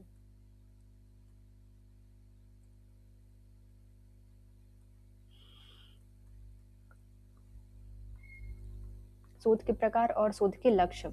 मौलिक अनुसंधान, यह क्षेत्र विशेष में ज्ञान कोश का संवर्धन करता है।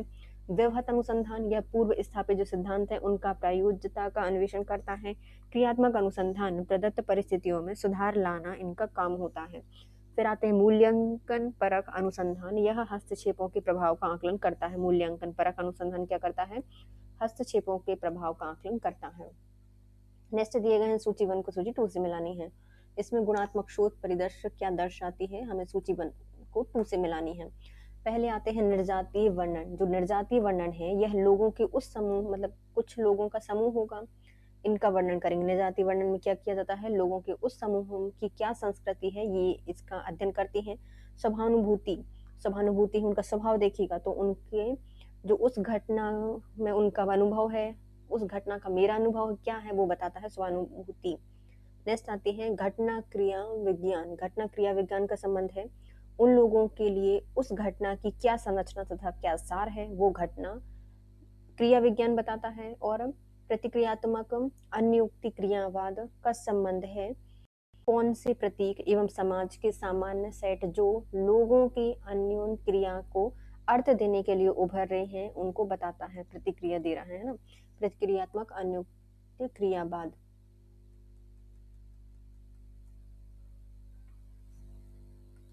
निर्जातीय वर्णन, यह लोगों के उस समूह की संस्कृति क्या कहती है बताता है। समानुभूति, उस घटना का मेरा अनुभव क्या है बताएगा। घटना क्रिया विज्ञान, यह उन लोगों के लिए उस घटना की क्या संरचना और क्या सार है इसको बताता है। प्रतिक्रियात्मक अन्यन क्रियावाद, यह कौन से प्रतीकों और समाज के सामान्य समुच्चय जो लोगों की अन्योन क्रिया है को अर्थ देने के लिए उभरे हैं उनको बताता है। प्रतिक्रियात्मक अन्योन क्रियावाद कौन से प्रतीकों और समाज के सामान्य समुच्चय जो लोगों की अन्योन क्रिया को अर्थ देने के लिए उभरे हैं। निम्नलिखित में से किस अध्ययन में अनुसंधानों के उद्यत मुख्य साधन के रूप में शब्द और चित्र का रूप ले लेते हैं? तो अनुसंधान में जो उद्यत प्रमुख साधन है उनके रूप में शब्द और चित्र का रूप ले लेते हैं उन्हें कहा जाता है सहभागी प्रेक्षण आधारित अध्ययन। जो सहभागी प्रेक्षण आधारित अध्ययन होते हैं वह चित्र और शब्द का रूप ले लेते हैं। प्रतिभागी प्रेक्षण आधारित अध्ययन में अनुसंधान के उद्यत मुख्य साधन के रूप में शब्द और चित्र का रूप ले लेते हैं। सहभागी अवलोकन आधारित अध्ययन को निर्वंश विज्ञान अध्ययन के रूप में भी जाना जाता है। नेक्स्ट आते हैं निम्नलिखित शोध समस्या के लिए कौन सी शोध पद्धति सर्वाधिक उपयुक्त होती है? तो शोध समस्या के लिए जो शोध पद्धति सबसे उपयुक्त होती है जिसमें विश्वास पर प्रधानाचार का प्रभाव निःशक्त बच्चों की माताओं का परिप्रेक्ष्य है। तो ये क्या होती है? फोकस्ड समूह चर्चा होती है, फोकस्ड ग्रुप डिस्कशन होता है, FGD आधारित पद्धति है। नेक्स्ट आते हैं विश्वास पर स्कूल प्रधानाचार का प्रभाव निःशक्त बच्चों की माताओं का परिप्रेक्ष्य। शोध समस्या के लिए केंद्रित समूह चर्चा आधारित पद्धति सर्वाधिक उपयुक्त होगी। केंद्रित समूह चर्चा गुणात्मक शोध प्रतिमान पर आधारित होती है। इसमें प्रतिभागियों की संख्या 6 से 10 होती है। इसमें एक मध्यस्थ होता है जो कि विषय विशेष का होता है। प्रतिभागियों को चर्चा सुलभ कराने के साथ साथ शोध संबंधी प्रश्न पूछने का कार्य करता है। नेक्स्ट आते हैं निम्नलिखित सूची में से वैज्ञानिक विधि की विशेषताओं की पहचान कीजिए। तो जो वैज्ञानिक विधि है उनकी विशेषताओं की पहचान कीजिए। यह स्पष्ट रूप से परिभाषित चर पद्धतियां होती हैं। तो ये क्या हो जाएगा? सही हो जाएगा। ये इंद्रियानुभाविक रूप से सत्यापित परिकल्पनाएं होती हैं। जो वैज्ञानिक विधि होती है तो मतलब इंद्रियों से उनको सत्यापित किया जा सकता है, तो ये भी सही हो जाएगा। संशोधन अर्थ नहीं बल्कि स्वल्प गुंजाइश होती है, नहीं होती। निष्कर्षों की भाषाई और मतलब भाषाई औचित्य होता है, ये भी नहीं होता। प्रतिस्पर्धी परिघटनाओं को नकारने की सक्षमता होती है, तो ये सही हो जाएगा। इसमें क्या होती है? स्पष्ट रूप से परिभाषित चर पद्धतियां होती हैं। इंद्रानुभाविक रूप से सत्यापनीय परिघटनाएं हैं, परिकल्पनाएं हैं। प्रतिस्पर्धी परिकल्पनाओं को नकारने की सक्षमता होती है।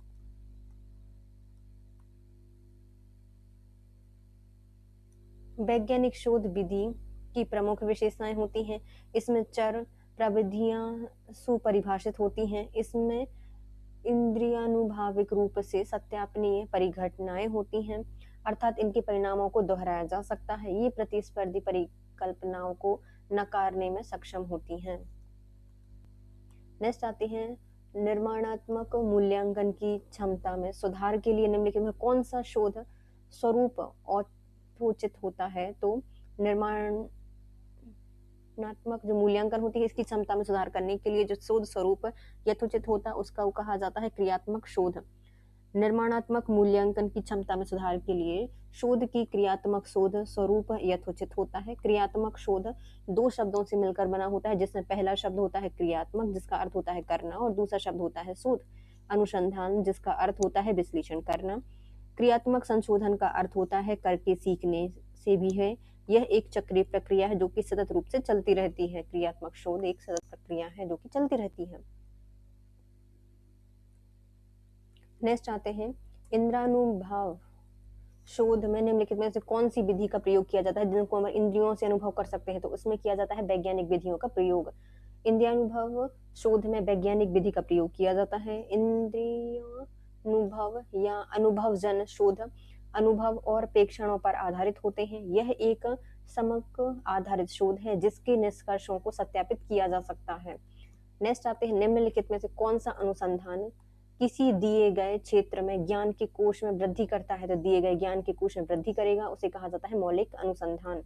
मौलिक अनुसंधान किसी दिए हुए क्षेत्र में ज्ञान के कोश में वृद्धि करता है। वर्तमान और भविष्य में इस शोध की प्रयोजकता अनिवार्य नहीं है, किंतु हाँ, यह ज्ञान के भंडार में अभिवृद्धि जरूर करता है। जब कोई शोधकर्ता की प्रक्रिया में किसी नियम, कानून या सिद्धांत की रचना करता है तो इसे मूलभूत शोध या मौलिक शोध कहते हैं। नेक्स्ट आते हैं नीचे दिए गए हैं कथन, बताइए। तो पहला दिया गया है मौलिक शोध में अन्वेषण का उद्देश्य ज्ञान कोश में वृद्धि करना होता है, पहला सही हो जाएगा। दूसरा क्रियात्मक शोध अभ्यासकर्ता द्वारा अभ्यासकर्ता के लिए और अभ्यासकर्ता का शोध है, तो ये भी सही हो जाएगा कि जो मौलिक शोध होते हैं इसमें अन्वेषण का उद्देश्य ज्ञान कोश में वृद्धि करना है।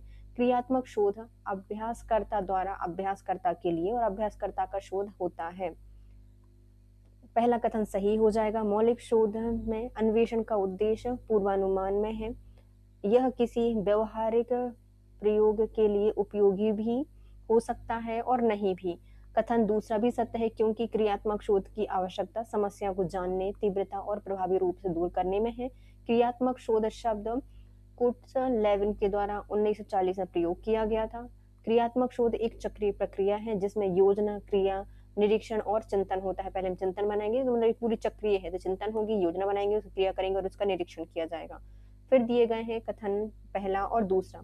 शोध में प्रवेश परीक्षा स्क्रीनिंग के लिए नीति निर्माण में संवैधानिक उपबंधों को नकारा नहीं जा सकता, तो पहला क्या हो जाएगा? पहला सही हो जाएगा कि हाँ, हम जो नीतियां दी गई हैं निर्माण में संवैधानिक उपबंधों को हम नकार नहीं सकते। किसमें? प्रवेश परीक्षा स्क्रीनिंग के लिए। शोध डिग्रियां प्रदान करते समय साम्यता के हित हेतु अल्पसंख्यक कोटे का संरक्षण दिया जाना चाहिए, तो ये गलत हो जाएगा। पहला तो सही है लेकिन दूसरा क्या हो जाएगा? गलत हो जाएगा।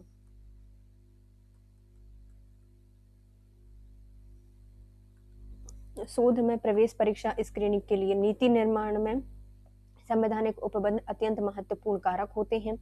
यह इन नीतियों को सही दिशा प्रदान करते हैं जो कि गुणवत्तापूर्ण शोध में सहायक सिद्ध होते हैं, किंतु शोध डिग्रियां प्रदान करते समय क्षमता हेतु अल्पसंख्यक कोटि का संरक्षण करने में शोध की गुणवत्ता में सुधार की संभावना नहीं बढ़ती। इससे क्या हो जाएगा? उसकी गुणवत्ता सुधार में नहीं बढ़ेगी। शोध में अच्छे प्रतिदर्श की विशेषताएं निम्नलिखित में से कौन सी होती है? तो शोध में अच्छे प्रतिदर्श की विशेषताएं होती हैं। यह समग्र पॉपुलेशन विशेषताओं का प्रतिनिधित्व करेगा। यह वास्तविक मान को अनुमानित करने में यथार्थतः परिशुद्ध होती हैं और पक्षपात रहित होती हैं। तो जो शोध में अच्छे प्रतिदर्श होते हैं उसकी विशेषता क्या होती है? यह समग्र पॉपुलेशन विशेषताओं का प्रतिनिधित्व करती है, वास्तविक मान को अनुमानित करने में यथार्थता और परिशुद्धि होती है और पक्षपात रहित होती हैं। शोध में अच्छे प्रतिदर्श की विशेषताएं होती हैं, यह समग्र पॉपुलेशन विशेषताओं का प्रतिनिधित्व करती है, वास्तविक मान को अनुमानित करने में यथार्थता और परिशुद्धि होती है, पक्षपात रहित होती है। नेक्स्ट आते हैं, शोध में निम्नलिखित सौपन में से किस में सृजनशीलता और कल्पना की परिधि सबसे बड़ी होती है? तो शोध में सौपन में सृजनशीलता और कल्पना की परिधि सबसे बड़ी होती है। तो ये परिकल्पना निर्माण और परिकल्पना के परीक्षण में जो परिकल्पना होती है उसकी परिधि सबसे बड़ी होती है। शोध के परिकल्पना निर्माण और परिकल्पना परीक्षण सौपान में सृजनशीलता और कल्पना की परिधि सबसे बड़ी होती है। त्रिभुजन उपागम का प्रयोग करने वाली शोध परियोजनाओं में निम्नलिखित में से कौन अभिभावकीय भागीदारी, अभिव्यक्ति और समस्याओं के अध्ययन पर जांच का भाग बन सकता है? तो ये किसका जांच का भाग बनेगा?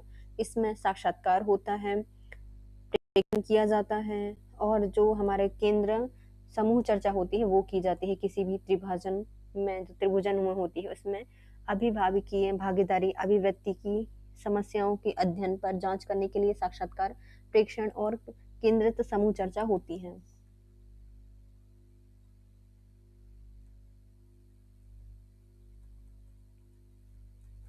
साक्षात्कार, प्रेक्षण, केंद्रित समूह चर्चा किसी शोध अध्ययन के त्रिभुजन उपागम का भाग बन सकते हैं। फिर आते हैं सामान्यीकरण, योग्यता के लिए संभावना की खोज पर केंद्रित होने के साथ निम्नलिखित में से कौन सा शोध का प्रकार मुख्यतः सैद्धांतिक प्रगति के प्रकार या प्रयोग पर लक्षित होता है?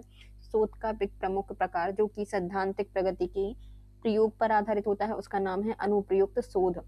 सामान्यीकरण योग्यता के लिए संभावना की खोज पर केंद्रित होने के साथ अनुप्रयुक्त शोध मुख्यतः जो सैद्धांतिक प्रगति होती है इसके प्रयोगों पर लक्षित होता है। निम्नलिखित में से किसमें शोध की विधियां और प्रक्रिया में अपेक्षाकृत अधिक नम्यता या लचीलापन पाया जाता है? तो ये हो जाती है निर्जातीय और घटनावृत्तिक अध्ययन में।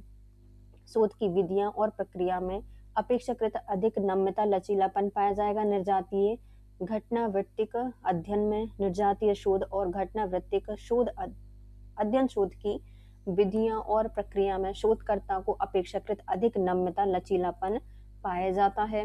निर्जातीय शोध, घटनावृत्तिक अध्ययन दोनों ही गुणात्मक शोध के प्रकार हैं। शोधकर्ता के लिए ज्ञान प्राप्ति की विधि में से निम्नांकित में से कौन ऐसी है जो कि समय और प्रयास की दृष्टि से मितव्ययी होती है? तो ये होती है किसी प्राधिकारी से परामर्श की विधि, जो कि ज्ञान प्राप्ति की विधियों में समय और प्रयास की दृष्टि से मितव्ययी होती है। किसी प्राधिकारी से परामर्श की विधि, किसी प्राधिकारी अर्थात शोध निर्देशक से परामर्श की विधि समय और प्रयास की दृष्टि से शोधकर्ता के लिए मितव्ययी है। शोध निर्देशक प्रायः एक अनुभवी व्यक्ति होता है जो कि शोधकर्ता को शोध समस्या के चयन से लेकर थीसिस लिखे जाने तक पूरी शोध के दौरान कई चरणों में सहायक सुझाव देता है। नेक्स्ट आता है, निम्नलिखित में से किस प्रारूप में शोध सार एक अनिवार्य होता है? जो शोध सार लिखना है वो हम शोध आलेख में, शोध पत्र में और प्रस्तुत सेमिनार पत्र में लिखते हैं। शोध आरेख, प्रस्तुत सेमिनार और लेख शोध रूप में शोध सार एक अनिवार्यता होती है। शोध सार जो लिखते समय निम्नलिखित तथ्यों पर ध्यान देना होता है। किन पर ध्यान दिया जाता है? पहला, शोध सार शोध कार्य के अनुसार क्रमिक रूप से किया जाना चाहिए। शोध सार इतने सरल ढंग से किया जाए कि वह सरल, बोधगम और मूल्यांकन की दृष्टि से सरल बन सके। शोध में प्रयुक्त भाषा शैली का भी प्रयोग शोध सार लिखते समय करना चाहिए और वर्तनी की शुद्धता परिशुद्धता पर ध्यान रखना चाहिए। इसके विभिन्न बिंदुओं का संक्षिप्त विवरण भी देना चाहिए तथा हमेशा ध्यान रखना चाहिए कि यह शोध सार संक्षिप्त हो।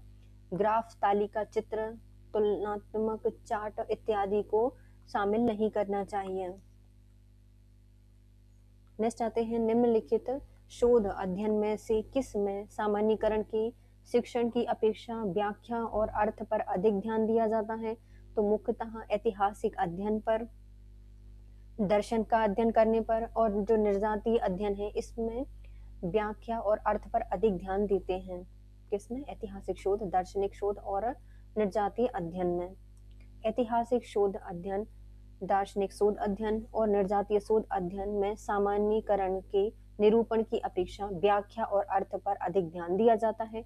ऐसी शोध विधि जिसमें वर्तमान स्थितियों का अभिलेख किया जाता है, विश्लेषण किया जाता है, साथ ही उनकी व्याख्या की जाती है। इससे उनका उचित रूप ही सामान्यीकरण किया जा सकता है तथा उसे ऐतिहासिक शोध अध्ययन विधि कहा जाता है। नेक्स्ट आते हैं, प्रतिभागी प्रेक्षण निम्नलिखित में से किसका अंश होता है? जो प्रतिभागी प्रेक्षण होता है यह मुख्यतः निर्जातीय शोध का अंश है। प्रतिभागी परीक्षण निर्जातीय शोध का अंश है।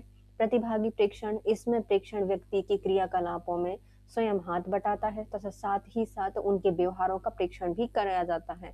अतः इस ढंग से प्रेक्षण में प्रेक्षक उस परिस्थिति का एक सक्रिय भाग बन जाता है जिसमें प्रेक्षण किया जा रहा है।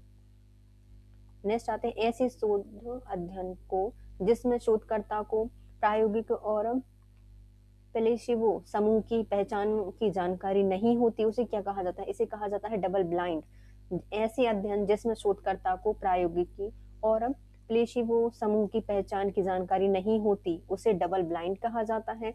दूसरे शब्दों में डबल ब्लाइंड अध्ययन वह होता है जिसमें ना तो प्रतिभागियों और ना ही प्रयोगकर्ताओं को प्राप्त होता है कि ना मतलब पता होता है कि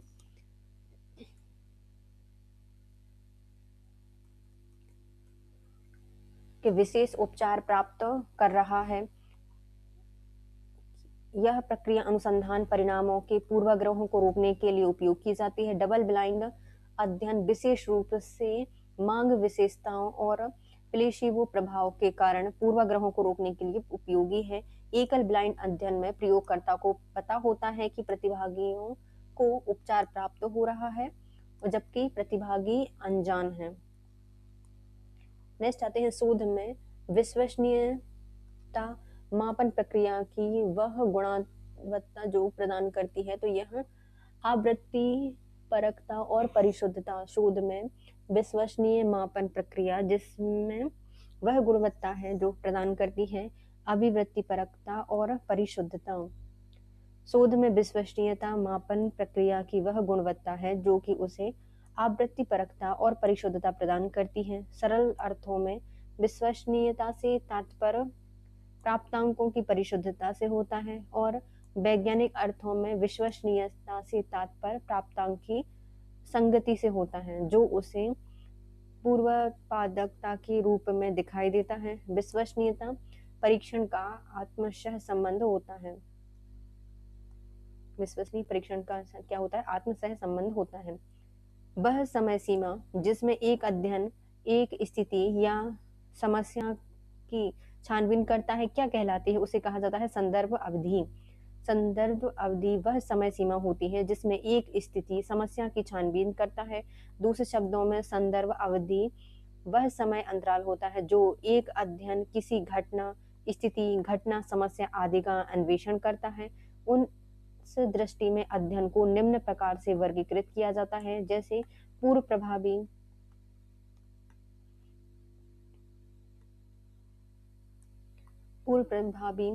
प्रत्याशित और पूर्वव्यापी प्रत्याशित।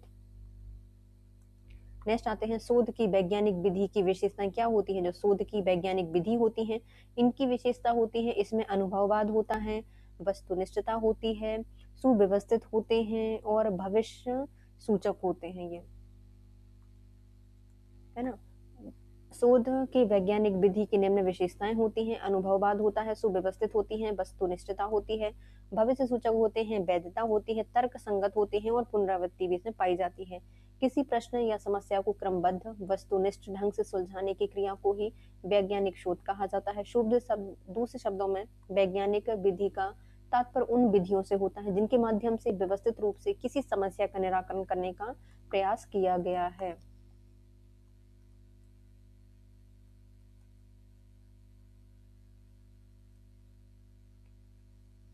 किस प्रकार के शोध में प्रतिभागी परिप्रेक्ष्य को प्रोत्साहित किया जाता है? तो निर्जातीय शोध में किया जाता है। निर्जातीय अध्ययन एक विशेष प्रकार का नकारात्मक शोध है जिसके अंतर्गत विपक्षी समूह, वर्ग और संस्कृति का विस्तारित अध्ययन किया जाता है जिसमें प्रतिभागी के परिप्रेक्ष्य को प्रोत्साहन प्रदान किया जाता है। इस प्रकार के अध्ययन में शोधकर्ता स्वयं प्रतिभागी बनकर संपूर्ण संस्कृति को समझने और अवलोकन करने का प्रयास करता है। एक मेटा विश्लेषण आपकी डैश करने की अनुमति देता है। तो जो एक मेटा विश्लेषण होता है यह विभिन्न अध्ययनों के प्रतिफलों की विविधता का अन्वेषण करने की अनुमति देता है।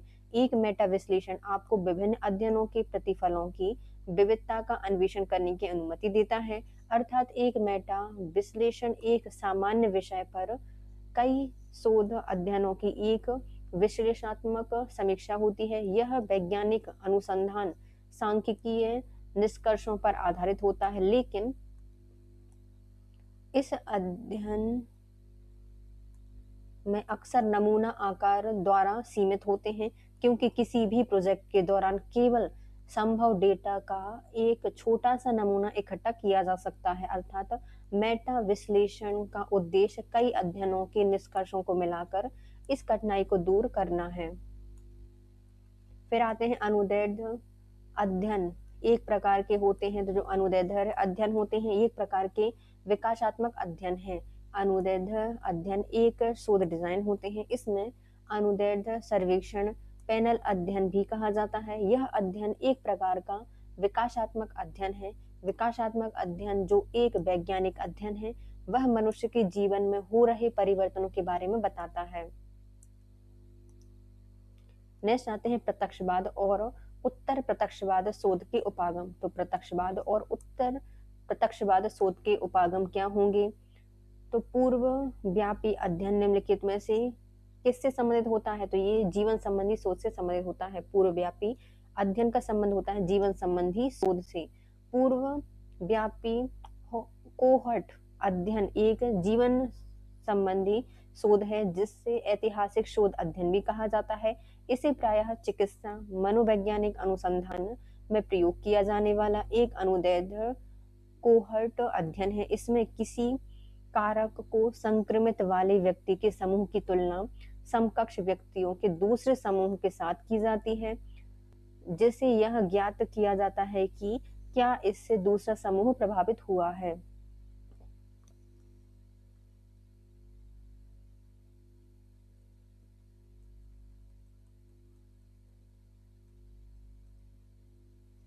अनुसंधान विधि और उसकी विशेषताएं, कौन से अनुसंधान हैं और उनकी क्या क्या विशेषताएं हैं, हम उनको देखेंगे।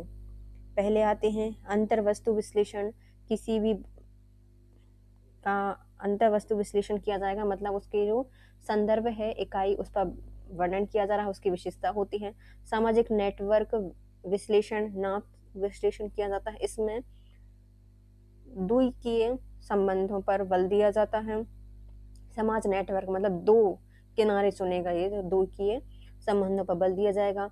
आर्थिक विभेदक मतलब आर्थिक विभेदक का संबंध है द्विध्रुवीय विश्लेषण का प्रयोग किया जाता है। आर्थिक मतलब एक यहाँ पर द्विध्रुवीय विश्लेषण का प्रयोग किया जाएगा।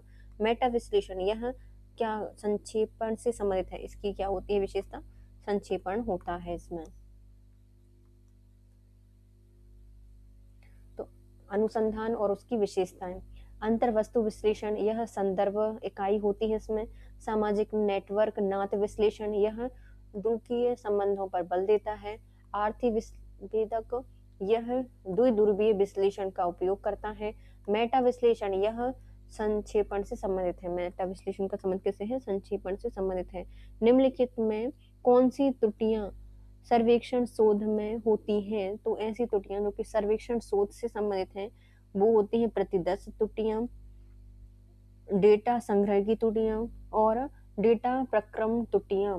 तो प्रतिदर्श त्रुटियों के अंतर मतलब जो त्रुटियां होती हैं सर्वेक्षण शोध में उनमें आती है प्रतिदर्श त्रुटियां, डाटा संग्रह त्रुटियां और डाटा प्रक्रमण त्रुटियां। एक सर्वेक्षण शोध वह प्रक्रिया, उपकरण या तकनीक है जिसका प्रयोग आप लोगों के पूर्व निर्धारित समूह से प्रश्न पूछकर अनुसंधान में जानकारी एकत्रित करने के लिए कर सकते हैं। आमतौर पर यह शोध प्रतिभागियों और अनुसंधान करने वाले व्यक्ति एवं संगठन के बीच सूचनाओं के आदान प्रदान की सुविधा प्रदान करता है।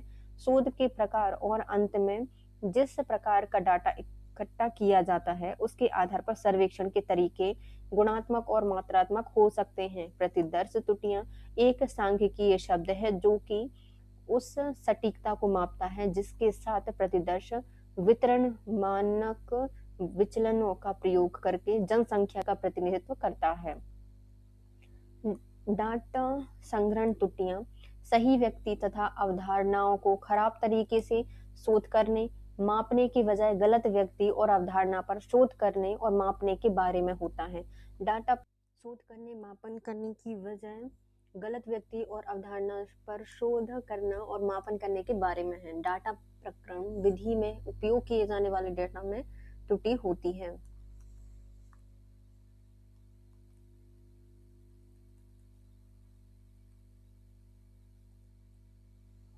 अन्वेषणात्मक शोध का मुख्य उद्देश्य क्या होता है? जो अन्वेषणात्मक शोध होते हैं इसका मुख्य उद्देश्य होता है प्राथमिक जानकारी एकत्रित करना। अन्वेषणात्मक शोध का मुख्य उद्देश्य प्राथमिक जानकारी एकत्रित करना है। इसके साथ साथ अध्ययन की रूपरेखा तैयार करना। शोधकर्ता किसी सामाजिक घटना के पीछे छुपे कारणों का पता लगाना ताकि किसी समस्या से सैद्धांतिक और व्यवहारिक पक्ष के संबंध में प्रत्यक्ष ज्ञान प्राप्त हो सके। अध्ययन के लिए शोध का सहारा लिया जाता है तो इसे अन्वेषणात्मक शोध कहते हैं।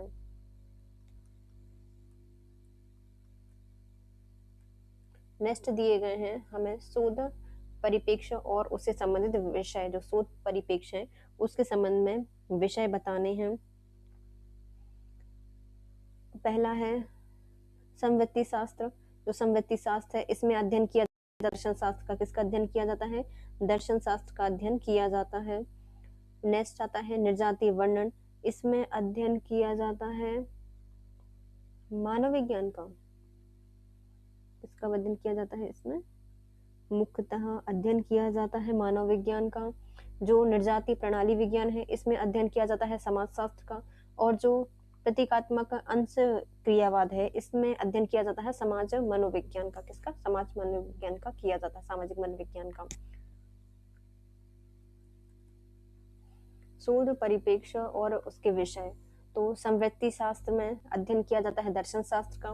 निर्जातीय वर्णन में मानव विज्ञान का अध्ययन किया जाता है। निर्जातीय प्रणाली विज्ञान में समाजशास्त्र का अध्ययन किया जाता है। और जो प्रतीकात्मक अंत क्रियावाद है उसमें सामाजिक मनोविज्ञान का अध्ययन किया जाता है। प्रतिक्रियात्मक अंतः क्रिया में सामाजिक मनोविज्ञान का अध्ययन किया जाता है।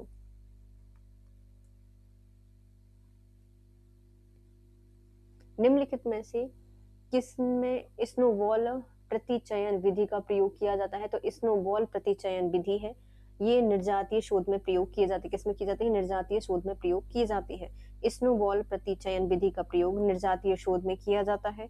स्नोबॉल प्रतिचयन एक गैर संभाव्य प्रतिचयन पद्धति है। इस प्रतिचयन का प्रयोग कुछ विशिष्ट परिस्थितियों के दौरान किया जाता है, जैसे किसी मादक द्रव्य का उपयोग करने वाले चोर उचक्कों जेब कतरों का नमूना लेने में स्नोबॉल प्रतिचयन काफी प्रभावी सिद्ध होता है। इस अध्ययन के दौरान जैसी इकाइयां शामिल होती हैं उसी के अनुरूप नमूने बढ़ते जाते हैं। जैसे जैसे इकाइयां प्राप्त होती जाएंगी वैसे ही क्या हो जाएंगे, जो नमूने होते हैं वो बढ़ते जाएंगे।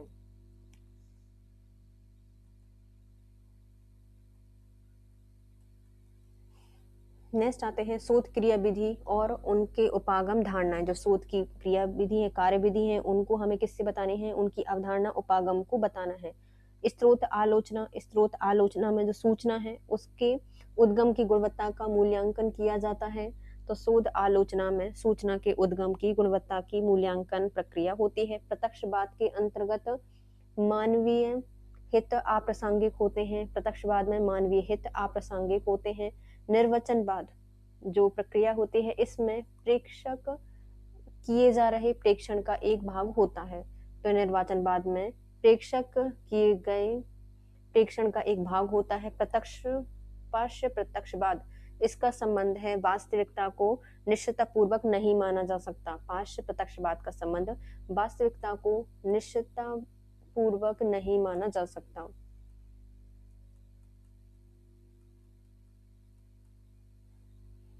शोध क्रिया कार्यविधि और उसकी अवधारणा उपागम क्या है? तो स्रोत आलोचना यह सूचना के उद्गम की गुणवत्ता की मूल्यांकन की प्रक्रिया होती है। प्रत्यक्षवाद का संबंध है मानवीय हित अप्रासंगिक होते हैं। निर्वाचनवाद का संबंध है प्रेक्षक किए जा रहे प्रेक्षण का एक भाग होता है। निर्वाचनवाद में प्रेक्षक किए जा रहे एक प्रेक्षण का एक भाग होता है। पार्श्व प्रत्यक्षवाद यह वास्तविकता को निश्चितता पूर्वक नहीं माना जाता। पार्श्व प्रत्यक्षवाद में वास्तविकता को निश्चितता पूर्वक नहीं माना जा सकता। नेक्स्ट आते हैं कथन बताइए।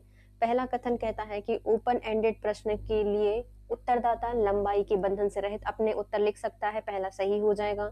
दूसरा, सर्वेक्षण शोध में टेलीस्कोपिंग की स्मृति परिघटना की समस्या नहीं होती, तो ये गलत हो जाएगा, समस्या होती है, तो दूसरा गलत है, लेकिन पहला कथन सही हो जाएगा। ओपन एंडेड प्रश्न ऐसे प्रश्न होते हैं जिनका बहुत विस्तृत जवाब देने की आवश्यकता होती है। यदि हम ओपन एंडेड प्रश्न के बारे में अधिक विस्तार से बात करेंगे तो इस बारे में सबसे उल्लेखनीय तथ्य यह है कि इसका उत्तर केवल हाँ या ना में नहीं दिया जा सकता। ओपन एंडेड प्रश्न के लिए उत्तरदाता लंबाई के बंधन से रहित अपने उत्तर लिख सकते हैं।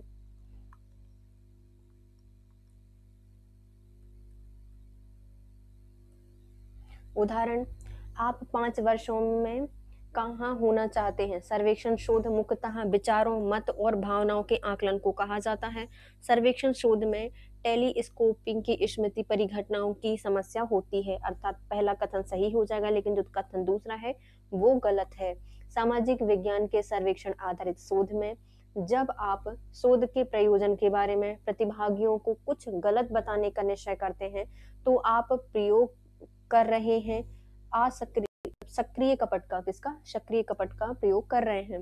सामाजिक विज्ञान के सर्वेक्षण आधारित शोध में जब आप शोध के प्रयोजन के बारे में प्रतिभागियों को कुछ गलत बताने का निश्चय कर रहे हैं तो इसे सक्रिय कपट कहा जाता है। मनोवैज्ञानिक में कपटता से तात्पर्य अनुसंधान प्रतिभागियों को गुमराह करना, बेहतर शोध परिणामों के उत्पादन के लक्ष्य के साथ प्रतिभागियों के व्यवहारों को नियंत्रित करने के लिए किया गए हेरफेर से होता है।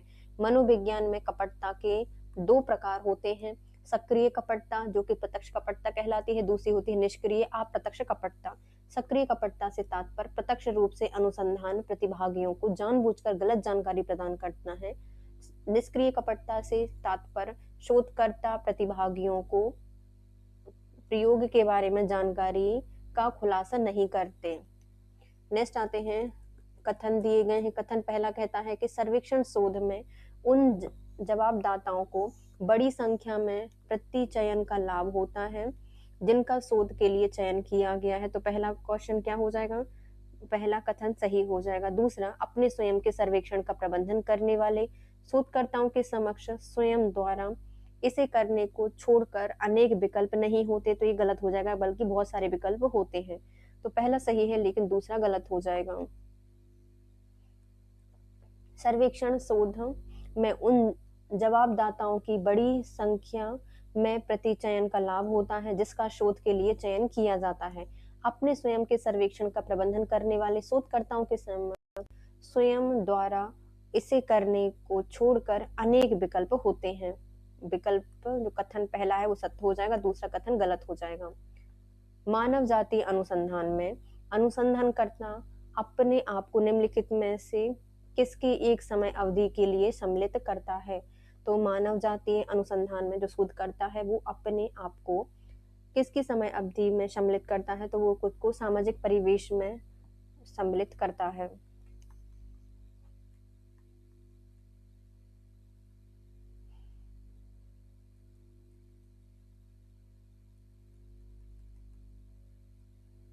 मानव जाति अनुसंधान में अनुसंधानकर्ता अपने आप को सामाजिक परिवेश में एक समय अवधि के लिए सम्मिलित करता है। सामाजिक परिवेश एक ऐसा परिवेश होता है जो कि स्थान और समय दोनों के संदर्भ में परिभाषित किया जाता है। सर्वेक्षण अनुसंधान निम्नलिखित में से किसमें प्रमुख विधि होती है? तो सर्वेक्षण अनुसंधान में जो प्रमुख विधि होती है वह समाजशास्त्र से संबंधित है। किससे संबंधित है? समाजशास्त्र से संबंधित है। सर्वेक्षण शोध मुख्यतः विचारों, मतों और भावनाओं के आकलन को कहा जाता है। यह सीमित, विशिष्ट होने के साथ ही वैश्विक और व्यापक भी हो सकता है। सर्वेक्षण अनुसंधान समाजशास्त्र का प्रमुख विषय है। इसका प्रयोग सामाजिक अनुसंधान एवं जनसांख्यिकी जैसे क्षेत्रों में ज्ञान बढ़ाने के लिए किया जाता है।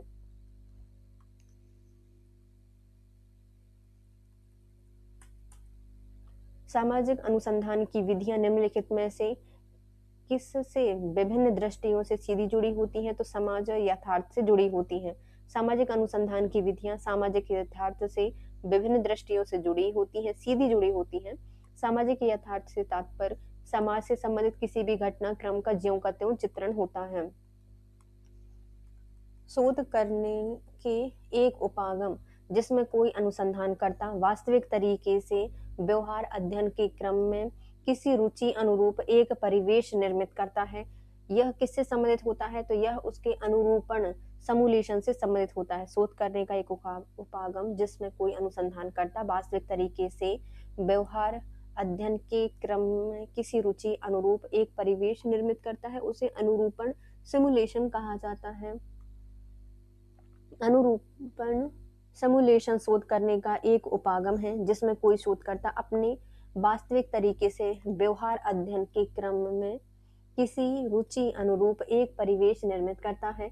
एक सिमुलेशन समय के साथ वास्तविक दुनिया की प्रक्रिया और प्रणाली की गतिशीलता की नकल है। यद्यपि सिमुलेशन संभावित रूप से अभी भी हाथ से किया जा सकता है। आजकल इसकी विशेषताओं और कार्यप्रणाली के बारे में निष्कर्ष निकालने के लिए सिस्टम का कृत्रिम इतिहास बनाने के लिए लगभग हमेशा एक कंप्यूटर के उपयोग की आवश्यकता होती है।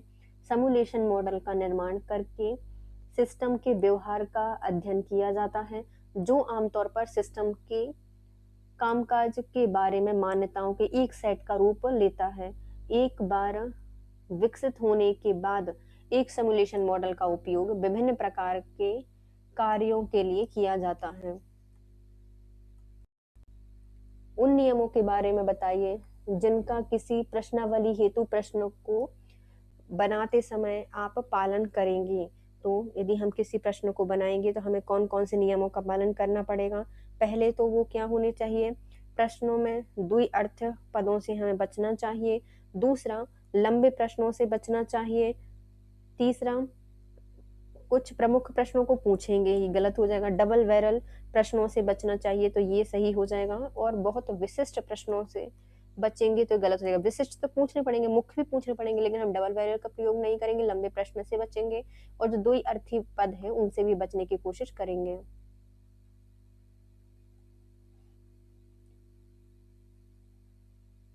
प्रश्नावली एक शोध उपकरण है जिसमें प्रश्न का एक सेट या अन्य प्रकार के संकेत होते हैं। इनका उद्देश्य प्रतिवादी से जानकारी एकत्रित करना होता है। एक शोध प्रश्नावली आमतौर पर क्लोज्ड एंडेड प्रश्न और ओपन एंडेड प्रश्नों का मिश्रण होती है। प्रश्नावली तैयार करते समय एक विशिष्ट कला है। एक उत्तम प्रश्नावली तैयार करने के लिए कोटि की योग्यता, दक्षता और अनुभव की आवश्यकता होती है। प्रश्नावली तैयार करते समय निम्नलिखित सावधानियां रखनी चाहिए, जैसे कि प्रश्नों में द्विअर्थों पद से बचना चाहिए। प्रश्नों की जो अत्यधिक संख्या है उससे बचना चाहिए। लंबे प्रश्नों से बचना चाहिए। प्रश्नों का क्रम से बचना चाहिए और जो डबल बैरल प्रश्न है उनसे बचना चाहिए। फिर आते हैं एक अध्ययन जिसमें प्रतिभागियों के एक समूह का एक काल अवधि में प्रेक्षण और मापन किया जाता है, उसे क्या कहा जाता है? उसे अनुदैर्ध्य शोध कहा जाता है। अनुदैर्ध्य शोध से तात्पर्य ऐसे शोध विधि से होता है जिसमें एक ही प्रतिभागी या विषय वस्तु को कई अलग अलग समय में काल में परीक्षण किया जाता है। इस प्रकार के शोध अधिकांशतः चिकित्सा, वनस्पति विज्ञान के क्षेत्र में अधिक किए जाते हैं, जहां एक प्रतिभागी का उपचार के पश्चात अलग अलग समय पर परीक्षण किया जाता है।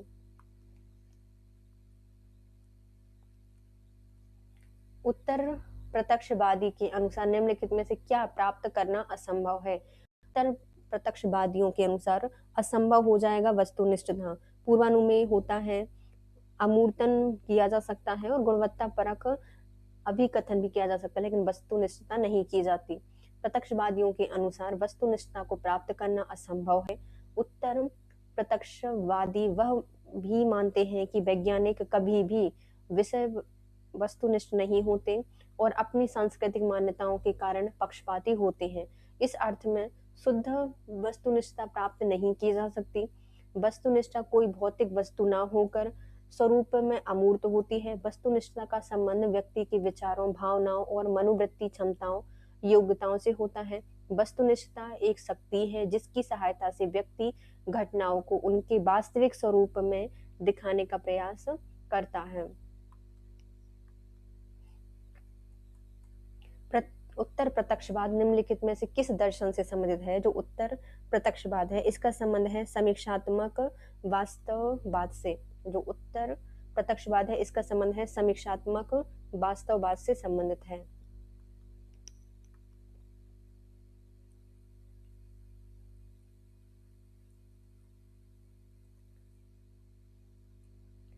प्रत्यक्षवाद समीक्षात्मक वास्तववाद दर्शन से संबंधित है, क्योंकि एक समीक्षात्मक वास्तववाद दार्शनिक का मानना है कि सोच से स्वतंत्र एक वास्तविकता है जिसका विज्ञान अध्ययन कर सकता है, और उत्तर प्रत्यक्षवाद समालोचन और संशोधन करता है। फिर आते हैं सकारात्मक शोधकर्ता वास्तविकता को किस रूप में देखते हैं? जो सकारात्मक शोधकर्ता होते हैं वास्तविकता को देखते हैं एक वस्तुनिष्ठ की तरह। किस तरीके से देखते हैं? वस्तुनिष्ठ की तरह देखते हैं। सकारात्मक शोधकर्ता वास्तविकता को वस्तुनिष्ठ के रूप में देखते हैं, क्योंकि इसके अनुसार जो भी चीजें दिख रही हैं या मौजूद हैं वह वैज्ञानिक परिभाषा से सकारात्मक है। दूसरे शब्दों में शोधकर्ता एक वस्तुनिष्ठ विश्लेषक है। यह अध्ययन के संचालन में व्यक्तिगत मूल्यों से दूरी बना लेते हैं। नेक्स्ट आती है सूची 1 को सूची 2 से मिलाइए। प्रतिमान और उसके समर्थक बताइए कौन कौन से प्रतिमान किसके द्वारा दिए गए हैं। तो पहला प्रतिमान है प्रत्यक्षवादी। जो प्रत्यक्षवादी है यह दिया गया है अगस्त काम्पटी के द्वारा। आप उनके सामने आ जाओगे तो कांप जाएंगे, तो प्रत्यक्ष आ जाओगे तो कांप जाएंगे। तो अगस्त काम्पटी के द्वारा दी गई है। व्याख्यात्मक जो प्रतिमान है यह दिया गया है मैक्स वेबर के द्वारा। व्याख्या की है बार बार तो मैक्स वेबर के द्वारा की गई है। समीक्षात्मक विवरण दिया गया है स्टुअर्ट हॉल के द्वारा।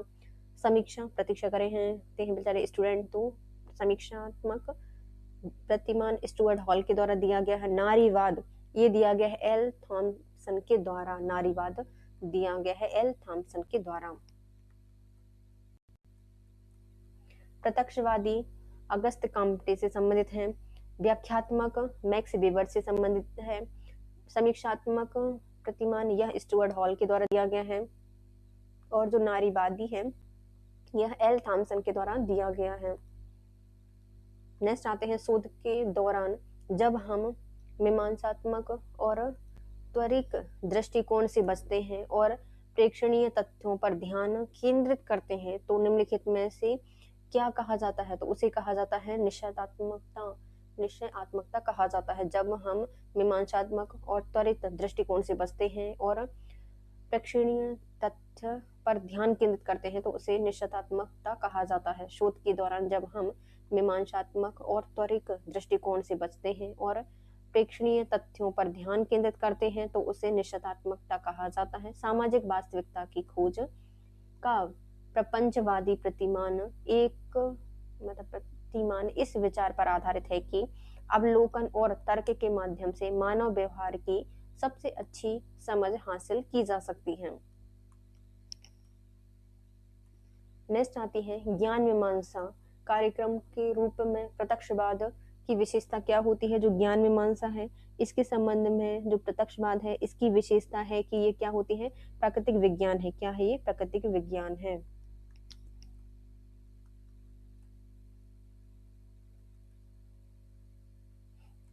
ज्ञान मीमांसा कार्यक्रम के रूप में प्रत्यक्षवाद प्राकृतिक विज्ञान की विशेषता है।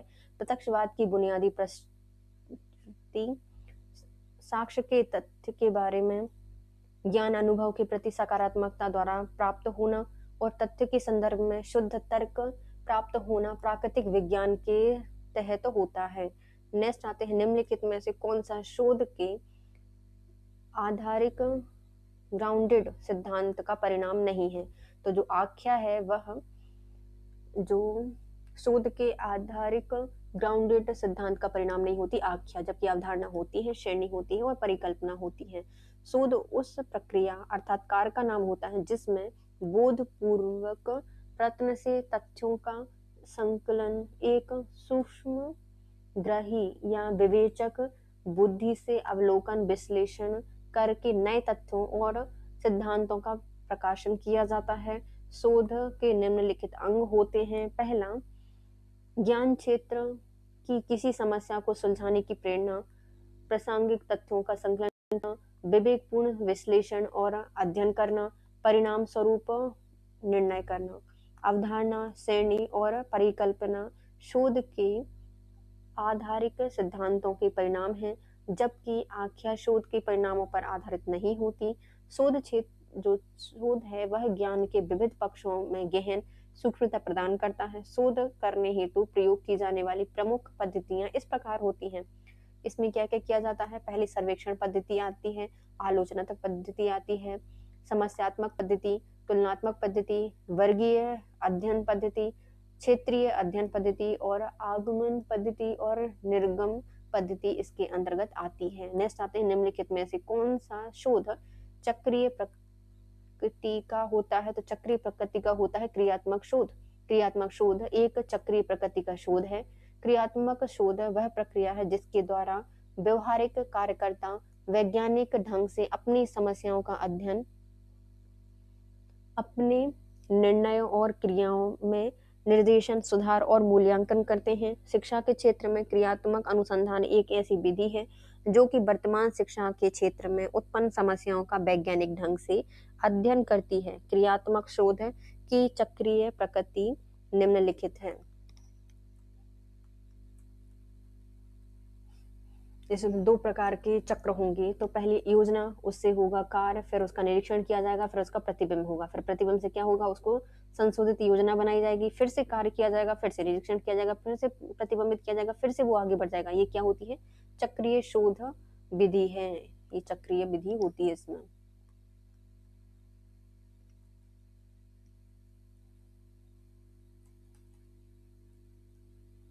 सामाजिक आर्थिक पृष्ठभूमि के संदर्भ में छात्रों और छात्राओं की शैक्षणिक उपलब्धियों पर शिक्षण प्रणाली के प्रभाव का अध्ययन। शोध समस्या हेतु किसी स्वतंत्र निराश्रित चर की संख्या दी जाती है, तो ये दी जाती है शैक्षणिक प्रणाली को। तो छात्रों और छात्राओं की शैक्षणिक उपलब्धियों पर शिक्षण प्रणाली के प्रभाव का अध्ययन। शोध समस्या हेतु स्वतंत्र निराश्रित चर की संख्या दी जाती है शिक्षण प्रणाली के लिए। सामाजिक आर्थिक पृष्ठभूमि के संदर्भ में छात्रों और छात्राओं की शैक्षणिक उपलब्धि पर शिक्षण प्रणाली के प्रभाव का अध्ययन। इसे शोध समस्याओं में स्वतंत्र निराश्रित चर की संख्या शिक्षण प्रणाली को दी जाती है। चर से तात्पर्य वस्तु, घटना और उस चीजों के उन गुणों से होता है जिसे मापा जा सकता है। डी एमेटो के अनुसार किसी प्राणी, वस्तु या चीज के मापने योग्य गुणों को चर कहा जाता है।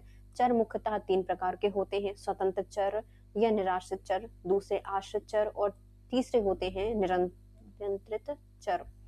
स्वतंत्र, आश्रित और नियंत्रित चर। स्वतंत्र चर वैसे चरों को कहा जाता है जिसमें प्रयोगकर्ता द्वारा जोड़ा या तोड़ा जा सकता है। दूसरे शब्दों में स्वतंत्र चर वह चर होते हैं जिनकी मूल्यों में प्रयोगकर्ता परिवर्तन करता है और इस परिवर्तन का प्रभाव उस आश्रित चर पर क्या पड़ता है यह देखता है। फिर आते हैं शोध के दौरान अवलोकन दर्ज करते समय यदि कोई प्रेक्षक अंतःक्रिया के दूसरे पहलू में दी गई रेटिंग के आधार पर व्यक्ति की रेटिंग करता है तो यह पद क्या कहलाता है? तो इस पद को कहा जाता है हेलो प्रभाव। शोध के दौरान अवलोकन दर्ज करते समय यदि कोई प्रेक्षक अंतःक्रिया के दूसरे पहलू में दी गई रेटिंग के आधार पर व्यक्ति की रेटिंग करता है तो यह पद हेलो प्रभाव कहलाता है। हेलो प्रभाव एक प्रकार का संज्ञानात्मक पूर्वाग्रह होता है और इसकी वजह से हम किसी को देखकर और उसके हाव भाव से उसके चरित्र के बारे में एक सोच बना लेते हैं जो कि शायद गलत होती है। नेक्स्ट आते हैं, एक शोधार्थी किसी जिले में विद्यालय के बीच में छोड़ देने वाले छात्रों की दर पर अभिभावकों की सामाजिक आर्थिक स्थिति के प्रभाव का अध्ययन करने की योजना बनाता है।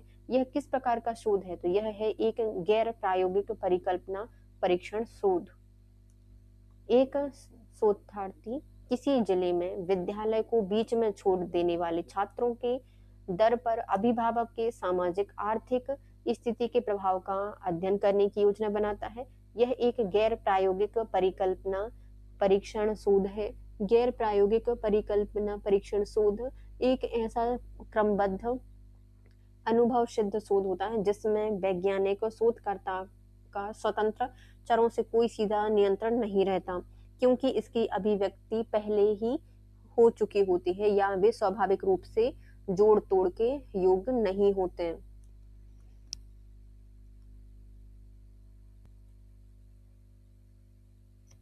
नेक्स्ट आते हैं, अनुसंधान के इंद्रियानुभाविक आवागमनात्मक प्रतिमान की विशेषता को चिन्हित कीजिए। तो ये चिन्हित किए जाएंगे कैसे? तो इसमें होता है, अनुसंधान का संबंध क्रिया से है, ना कि सिर्फ परिणाम या उत्पादों से होता है। तो पहला सही हो जाएगा। दूसरा नहीं, इसमें तीसरा सही हो जाएगा कि अनुसंधानकर्ता प्रतिभागी परिप्रेक्ष्य के प्रति आसन्न होते हैं। तो ये भी क्या हो जाएगा? सही हो जाएगा। अनुसंधान के इंद्रियानुभाविक आवागमनात्मक जो प्रतिमान होते हैं, ये क्या होते हैं? अनुसंधान का संबंध मतलब प्रक्रिया से होता है, ना कि उसके परिणाम या उत्पादों से।